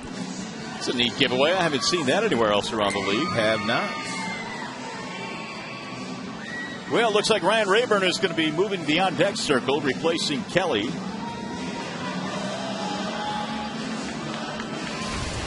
And Ryan Rayburn has really taken his game to a whole nother level the last few weeks, and he's gotten big hit after big hit against some very good pitchers. And not only has he gotten big hits, but he has hit some balls in the seats for Jim Leyland's Tigers. And it's going to be Rayburn here with one on and one out in the eighth. Chris Sale will take over. He has not pitched all that much, only the 12th game that Sale has been in. He's got a couple of holds. The earned run average is under 1, and he does have 16 strikeouts in 11 innings, 9 walks, however, in the league, hitting 162 against Chris Sale, who was drafted in June of this year. Right-handers, by the way, are just 2 for 20 against him. Rayburn sends a high, towering fly ball into left field. Juan Pierre camping under it. And one pitch, and the pinch hitter is out. Well, that's what you have to do as a pinch hitter. You have to come off the bench. You have to be ready to swing that bat. And he got the first pitch fastball there from Sale and simply missed it. 10 of his 11 appearances have been scoreless. It's amazing how fast some of these guys are getting to the big leagues. Talk about a fast track. August 4th was when he was called up. One of the things that Kenny Williams, their general managers, did, though, he called Sale himself after he was drafted, and he told him, we don't have a lot of time to be negotiating this contract. We're going to give you a fair deal. We want you to get in our minor league system because we might need you in the major leagues this year. And he signed, and he's in the big leagues. Whereas most other draft choices that were drafted in the first round, they simply hang out until the last moment before they sign their contract, trying to get as much money as they possibly can. Out of Florida Gulf Coast University.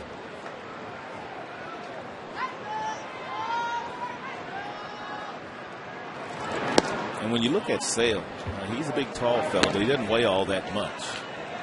Probably about 170. And you can project that he's going to throw harder after he gets bigger and he gets stronger. Now it's 3-2.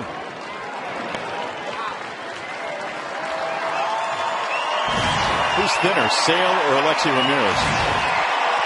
Looks like Sale is thinner than Lexi, believe it or not. I didn't think that would be possible. 3-2 pitch. Shattered bat. And a foul ball.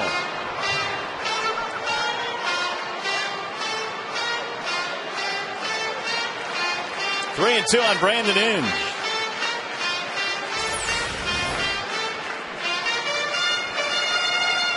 That was right off the end of the bat.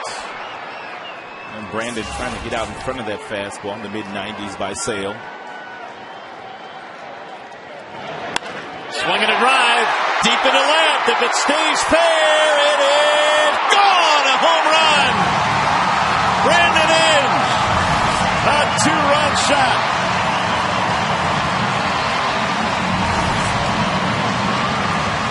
The White Sox are saying it's foul.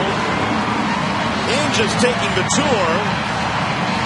I think these umpires believe it's foul too. And Ozzie coming out. They're going to convene right now. They're going to go look at it. They're not going to waste any time. They're just going to go look at it. So hold everything here. For now, it's a home run, but this may be reversed. And there they go. Let's take another look. No, that's a foul ball. It was ruled fair by Tony Randazzo, the third base umpire, who I would imagine had the best look at it. So the manager can't call for a look at the instant replay. Here's some of the rules on the home run replay review. And once the umpires look at it and make their determination, that's it. That is the final word. I don't expect them to stay underneath very long taking a look at this replay before they make the determination that that ball looked like it was foul. They head down to the concourse underneath the stadium here, and they will check out where the replay machine is. And they just signaled foul ball. Took very little time. So the decision is no home run. And Ozzie knew it. And now Inge, after touring the bases, has to come back to the plate. And that one, I guess, wasn't even close. So Cabrera will go back to first.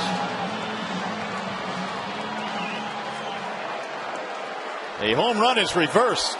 It is not a home run for Brandon Inge. The fans don't like it. And Sale has new life now, 3-2. And he got it, strike three. So Inge is out of there. A nasty turn of events.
At 4 runs apiece. Well, the Tigers are getting used to this kind of game. They've played some tight ones lately.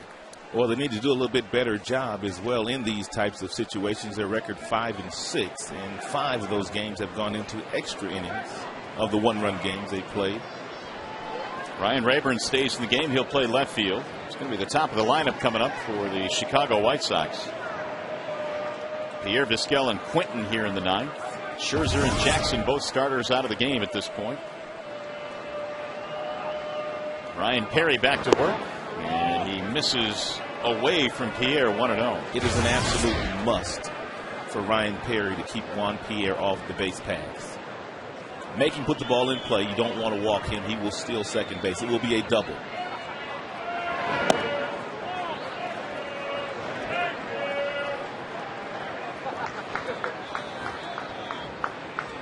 Pierre singled in a run in the fourth and now has 38 RBIs.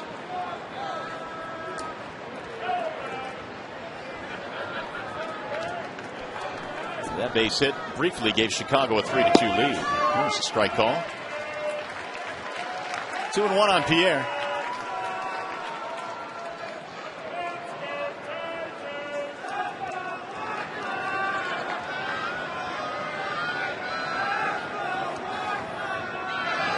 Here's a bunt. Inge on the charge. Going to have to barehand it. Got him. What a great play by Brandon. Pierre is an outstanding bunter, and there are very few third basemen that make this play. He comes in, he grabs it in the palm of his hands, he transfers to the fingertips and flips it in one motion, and he got Pierre by about 4 or 5 steps. Real good bunt, real nice play by Brandon.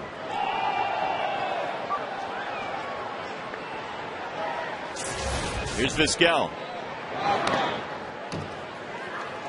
There was a time when Vizquel was as good a bunter as Juan Pierre.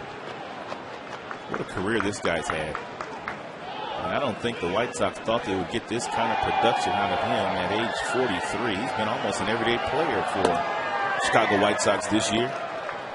Yeah, especially this deep into the season. You're into September now, and at age 43, you wonder, can this guy play every day? But so far, so good. Playing third base.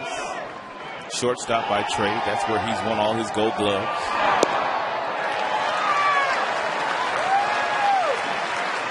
1-2 on Vizquel. Real good leader on the field. They say that he has really helped their shortstop, Alexi Ramirez, out with the intangibles of playing shortstop. Into left field for Rayburn. 2 outs. The play by Brandon Inge changes the entire complexion of this inning. Bring up Carlos Quinton. Brandon also the third baseman. He'll bait you into thinking he's not really paying that much attention to you as far as guys like Pierre that like to bunt. About even with the bag, but he's anticipating, so as soon as he sees it, he breaks as he did and made a whale of a play. Strike 1 on Quinton.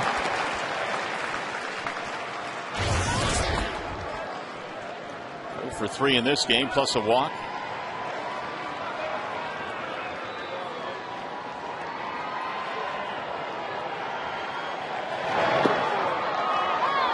One and 1.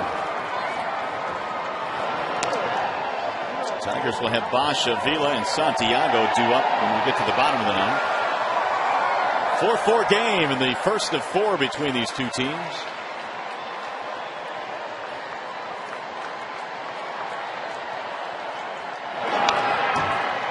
One and 2 on Carlos Quinton. That's a good swing by Carlos. All over that 94-mile-per-hour fastball. Might want to put a wrinkle in one. But if you do throw the slider, you got to get it down and away. And I mean down.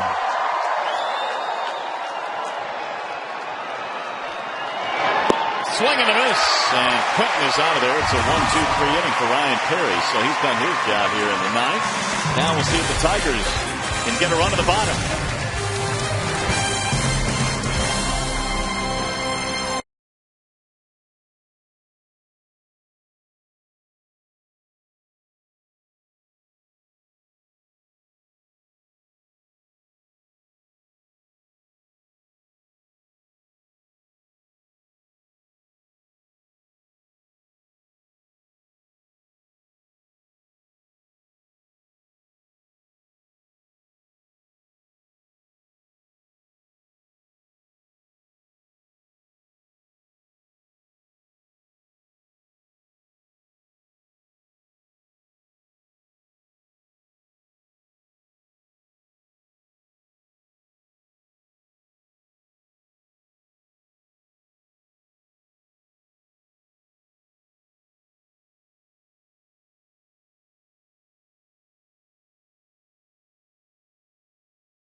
Talk is brought to you by Comerica Bank. Strength and stability since 1849.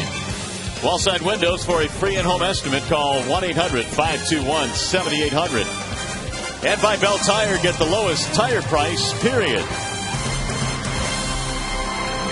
Well, we go to the bottom of the ninth in a 4-4 game. The Tigers need a run here to win it, and they will have a pinch hitter stepping in here. Brendan Bosch due up. Casper Wells will hit for him. Facing Chris Sale, the left-hander. Wells takes strike one.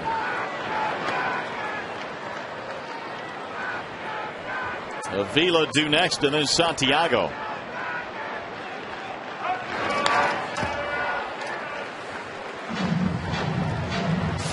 Well, we showed you the damage that Ryan Rayburn has been doing lately for the Detroit Tigers. And Casper Wells, this last road trip, he got some big hits for the Tigers. As a matter of fact, there were a couple of games in where Casper wasn't scheduled to start, pressed into duty, and came up huge for the Tigers. Well, it didn't take long. Sale carves him up on 3 pitches. Sale stands 6 feet 6 inches, and this arm slot that he's throwing from is not one that you see very often. It's sort of a low 3/4 arm slot. He's got a really nice breaking ball. He's got a fastball in the mid-90s to go along with the breaking ball. He also struck Brandon Inge out with a nice breaking ball after the somewhat controversial home run call. That was reversed. So Johnny Peralta will bat for Alex Avila.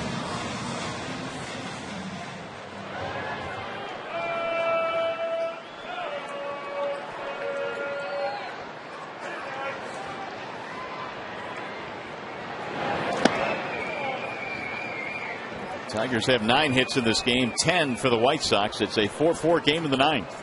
Most of the managing done here the last couple of innings by Jim Leland and also Ozzie Guillen, both emptying their benches, going to their bullpen, pinch runners, etc. Popped it up. Right side of the infield. Gordon Beckham is there. And there are 2 gone.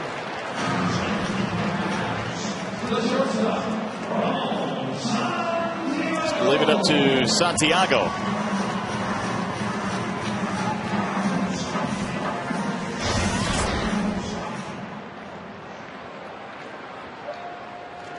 Santiago in this game is 0 for 3. A couple of ground balls and a strikeout.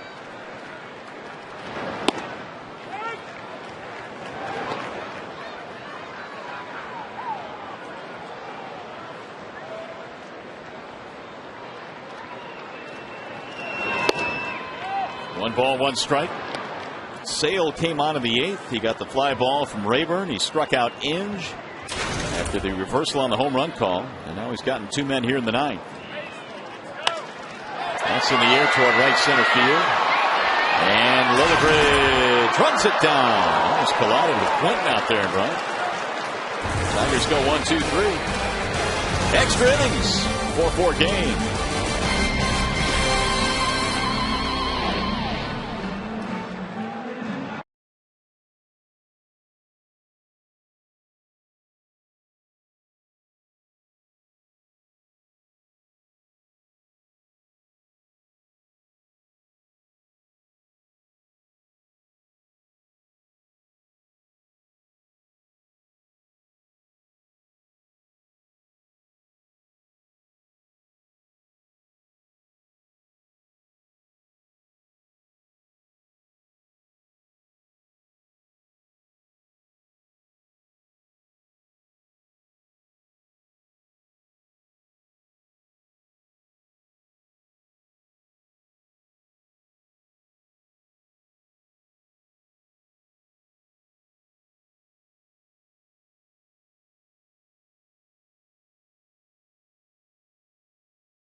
Jack Link's beef jerky all season long. Jack Link's beef jerky, feed your wild side.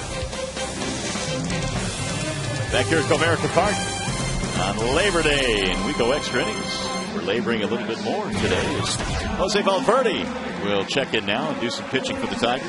And Valverde has done better the last couple of times that he's gone to the mound on the road trip in Minnesota and in Kansas City. He has 60 strikeouts in 59 innings pitched, 31 walks. The opponents are hitting 177 against him, but what he has found is his command with his breaking ball and his fastball. Valverde just one of a few changes. Max St. Pierre will come in and take over the catching duties now. Johnny Peralta stays in the game, and he'll play short.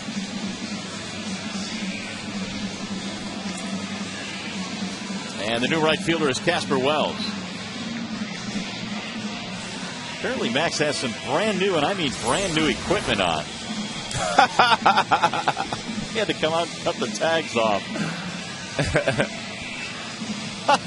Kevin Rand says, hold on, son. It's the first time Max has had the white uniform on. He's sharp, isn't he? New helmet, new everything. It's clean from head to toe. For now, it's clean. Manny Ramirez will lead it off against Jose Valverde. Ramirez, Tien, and Lillibridge. 4-4 game in the 10th.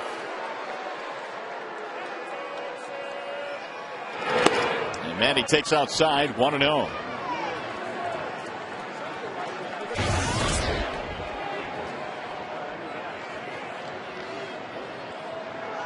Ramirez in this game had a couple of singles in his first two at-bats, 2 out of 4. One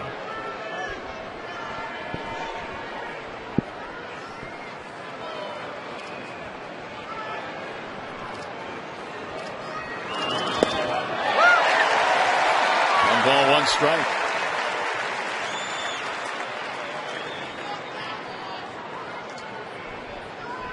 Ramirez a waiver claim from the Dodgers in late August 30th, right before the deadline.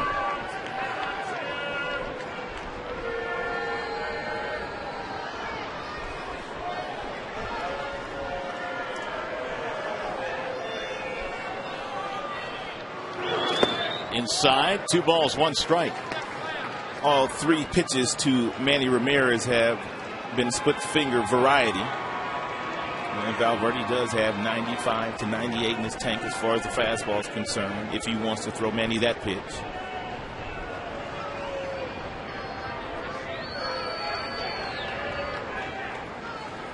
Another splitter.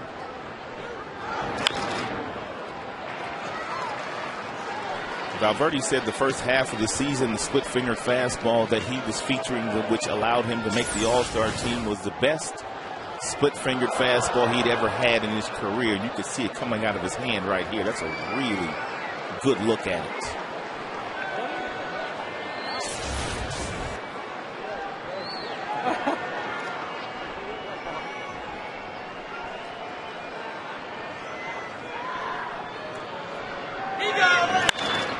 Driven into left, base hit. Ramirez is on with a leadoff single. And it gets by Rayburn. He's unable to play it cleanly, and now Manny takes second base. And he'll be lifted for a pinch runner. 5 straight split-fingered fastballs. The last of one was whistled into the outfield, and Rayburn came over probably too aggressive on that ball. Manny was not going to stretch this into a double, and Rayburn just kind of kicked it out there.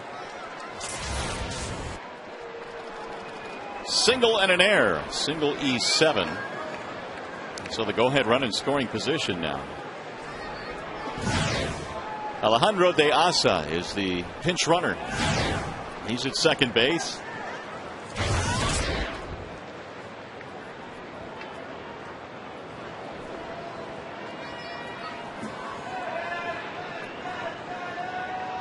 Here's Tien trying to drive that run in.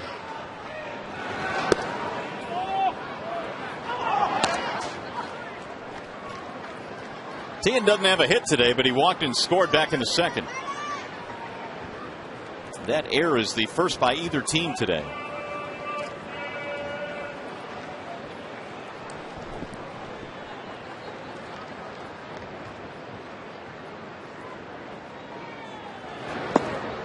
Strike called on Tien, 1-1.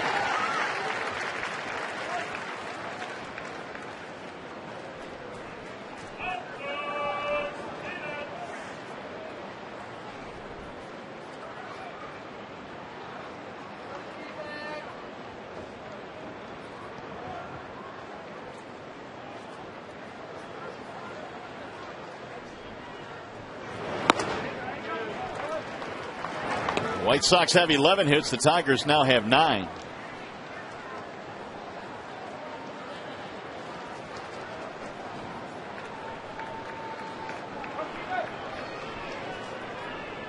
Two and 1 on Tien.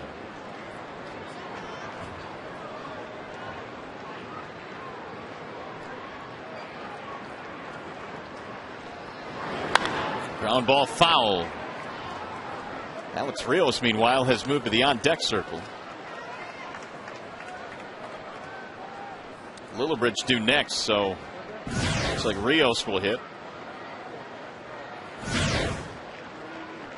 Paul Konerko has not played today. He is nursing a sore back, a stiff back.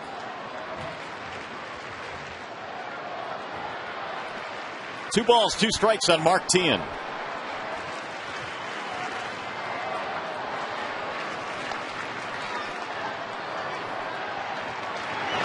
And it's outside, 3-2.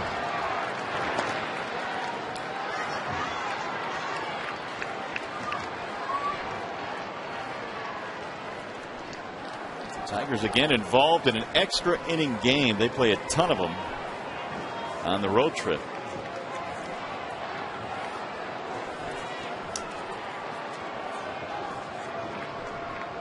Tigers are 5-7 this year in extra inning games.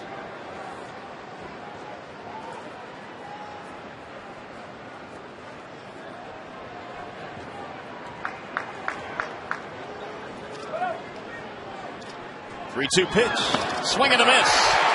Tien goes down. That's a start for Valverde. One gone. The majority of the pitches that Valverde has thrown in this inning have all been split-fingered fastballs. That one probably his best one.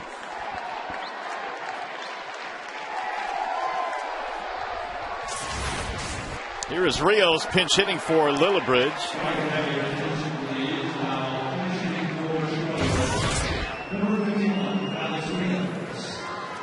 Rios at 291 with a 20-homer season going. He has 79 RBIs. He has been one of their more consistent performers all year.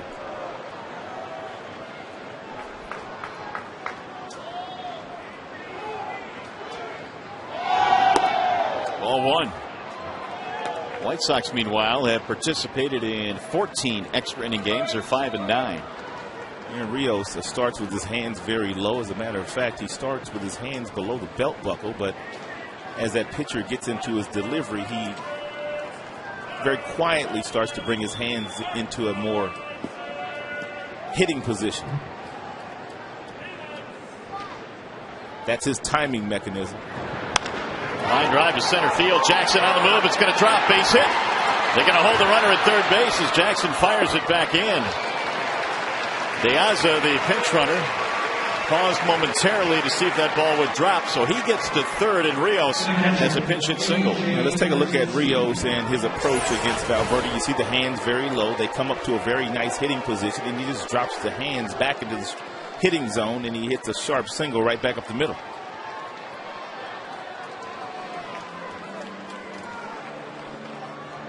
Jim Leland is heading out to the mound. The pause right there by Deaza, and they held him at third base.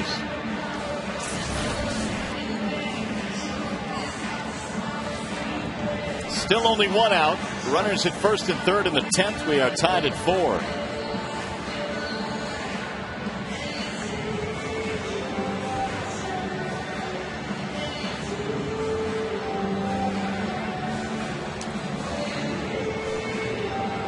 A.J. Pierzynski will hit, and he has bounced into 15 double plays this year. This is an interesting decision here. I don't know if you want to walk him and go after Alexi Ramirez, load the bases, and go for 2 that way, or if you allow Pierzynski, who's been one of their hotter hitters, to swing the bat right here. It is a tough managing decision.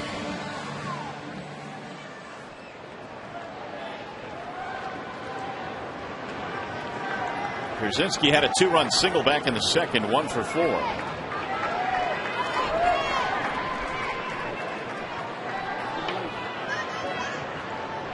First and third for the White Sox in a 4-4 game in the 10th.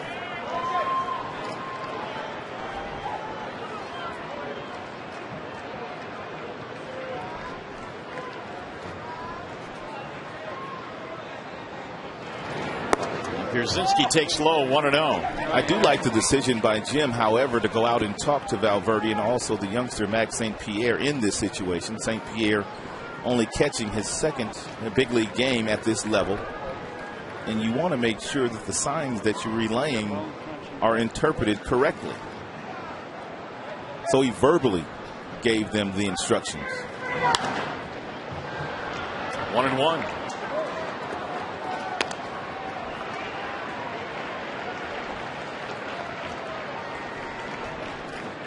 Valverde gave up the leadoff single to Manny Ramirez. It was misplayed and left by Rayburn. Ramirez went to second, was lifted for the pinch runner. It's De Aza, and he is standing at third base right now after the single by Rios.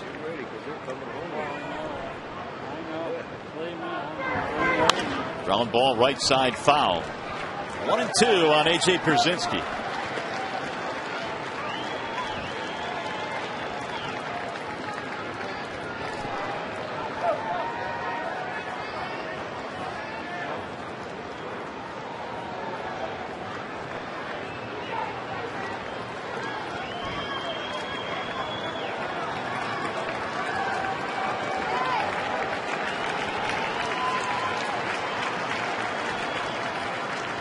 Sunshine for the first time today. There's a line drive to left, base hit. He just dunked one into left field. Scoring on the play is the pinch runner De Aza, and Chicago has the lead 5-4. Pierzynski's second hit of the day, his third RBI. The White Sox have gotten quite a few of those types of hits today. Kind of jam shots, but they look like line drives in the box score. Fastball that's up.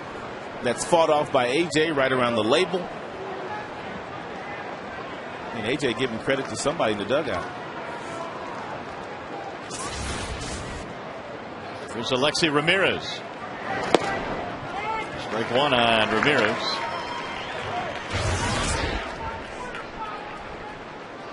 He pinch hit for Kotze in the 8th, and he tied the game, singling in a run. And the White Sox have now taken the lead.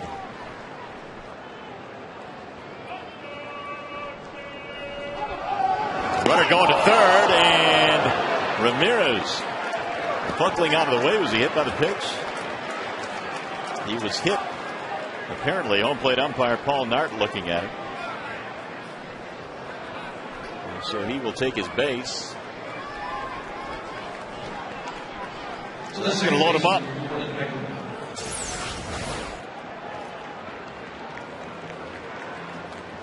Right on the elbow.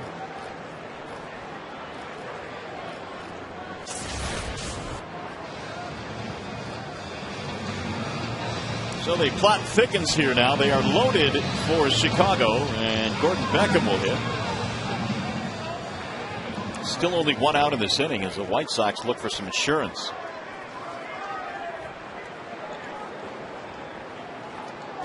Beckham is hitless in this game. First time Max has caught Valverde, so he wanted to go out to make sure they're clear on signs and also probably ask Valverde, what do you want to throw here? Valverde only has the 2 pitches.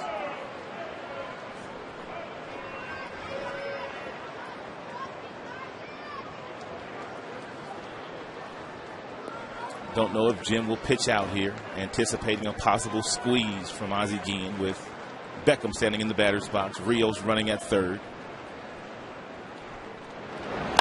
Line drive, that's going to go foul. 0-1 on Beckham.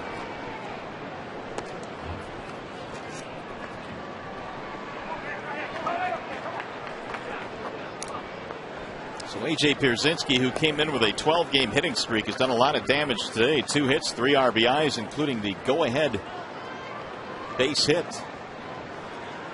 Driving in the pinch runner. Ground ball off the glove of Valverde. Redirected to second. There's one and a double play. What a play. 1-4-6-3. And they're going to settle for one. We'll go to the bottom of the 10th inning. Jackson, Rhymes, Damon coming up.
Double play turn by the Tigers.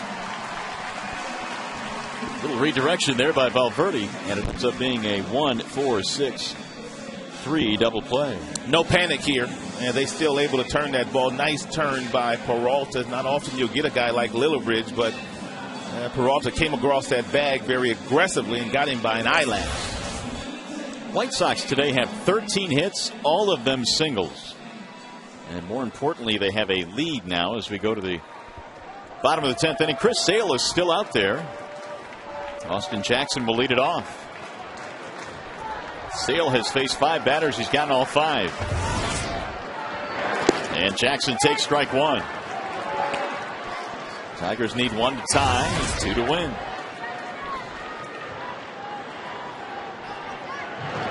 Austin doubled and scored in the first inning.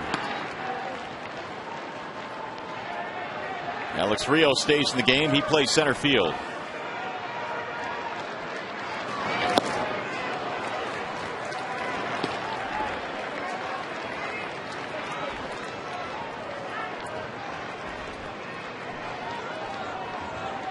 One and 2 on Jackson.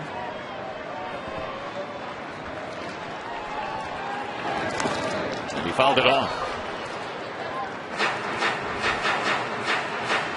Sergio Santos warming up.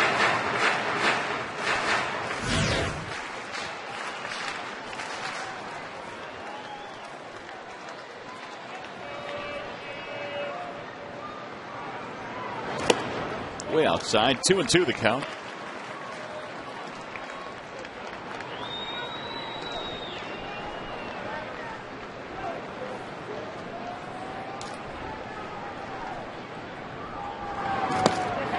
Checked it. Strike 3 call. That is the 3rd strikeout Sale has gotten since coming into this ball game on that little breaking ball that he starts off the plate outside. And it's a tough pitch. The arm slot's a difficult one. It's a slow pitch. That one appeared to be a ball, but AJ kind of pulled it back in the strike zone to get the call. 1 out. That's going to bring up Rhymes.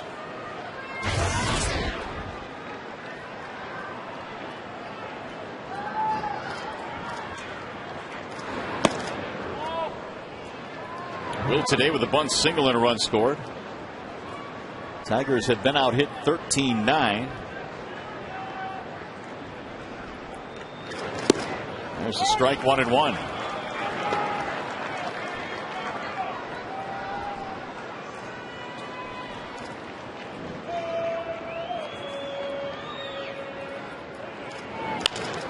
Little floater towards short, leaping catch by Ramirez. 2 gone.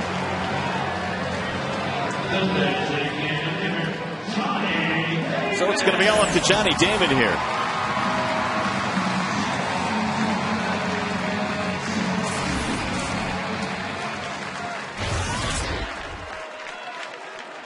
Johnny on base 3 times today, 2 singles and a walk.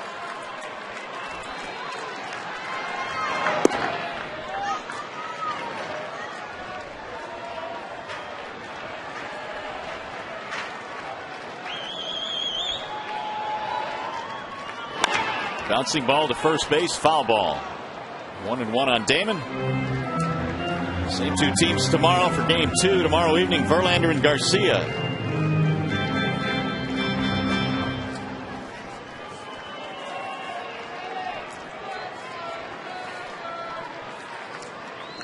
Seven straight retired by Sale since coming into this game in the 8th.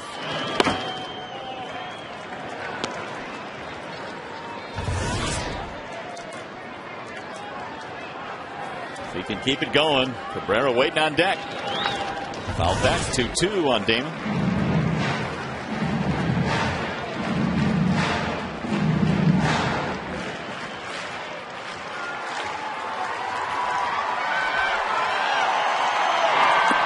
Low, 3-2.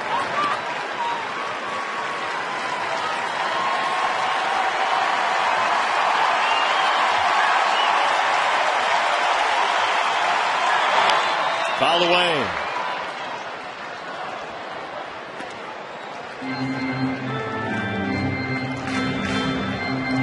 Five for Chicago. They got a run at the top of the 10th. Damon trying to get it to Cabrera. Here's a 3-2 pitch. It is popped up. Shallow left field. Pierre coming in, and the White Sox win game 1. And what a job by Chris Sale out of their bullpen. Outstanding for a young man that was drafted this June to be in the big leagues, pitching in this type of situation and handling it with no problem whatsoever. He faces 8 batters and gets all 8. We'll be back.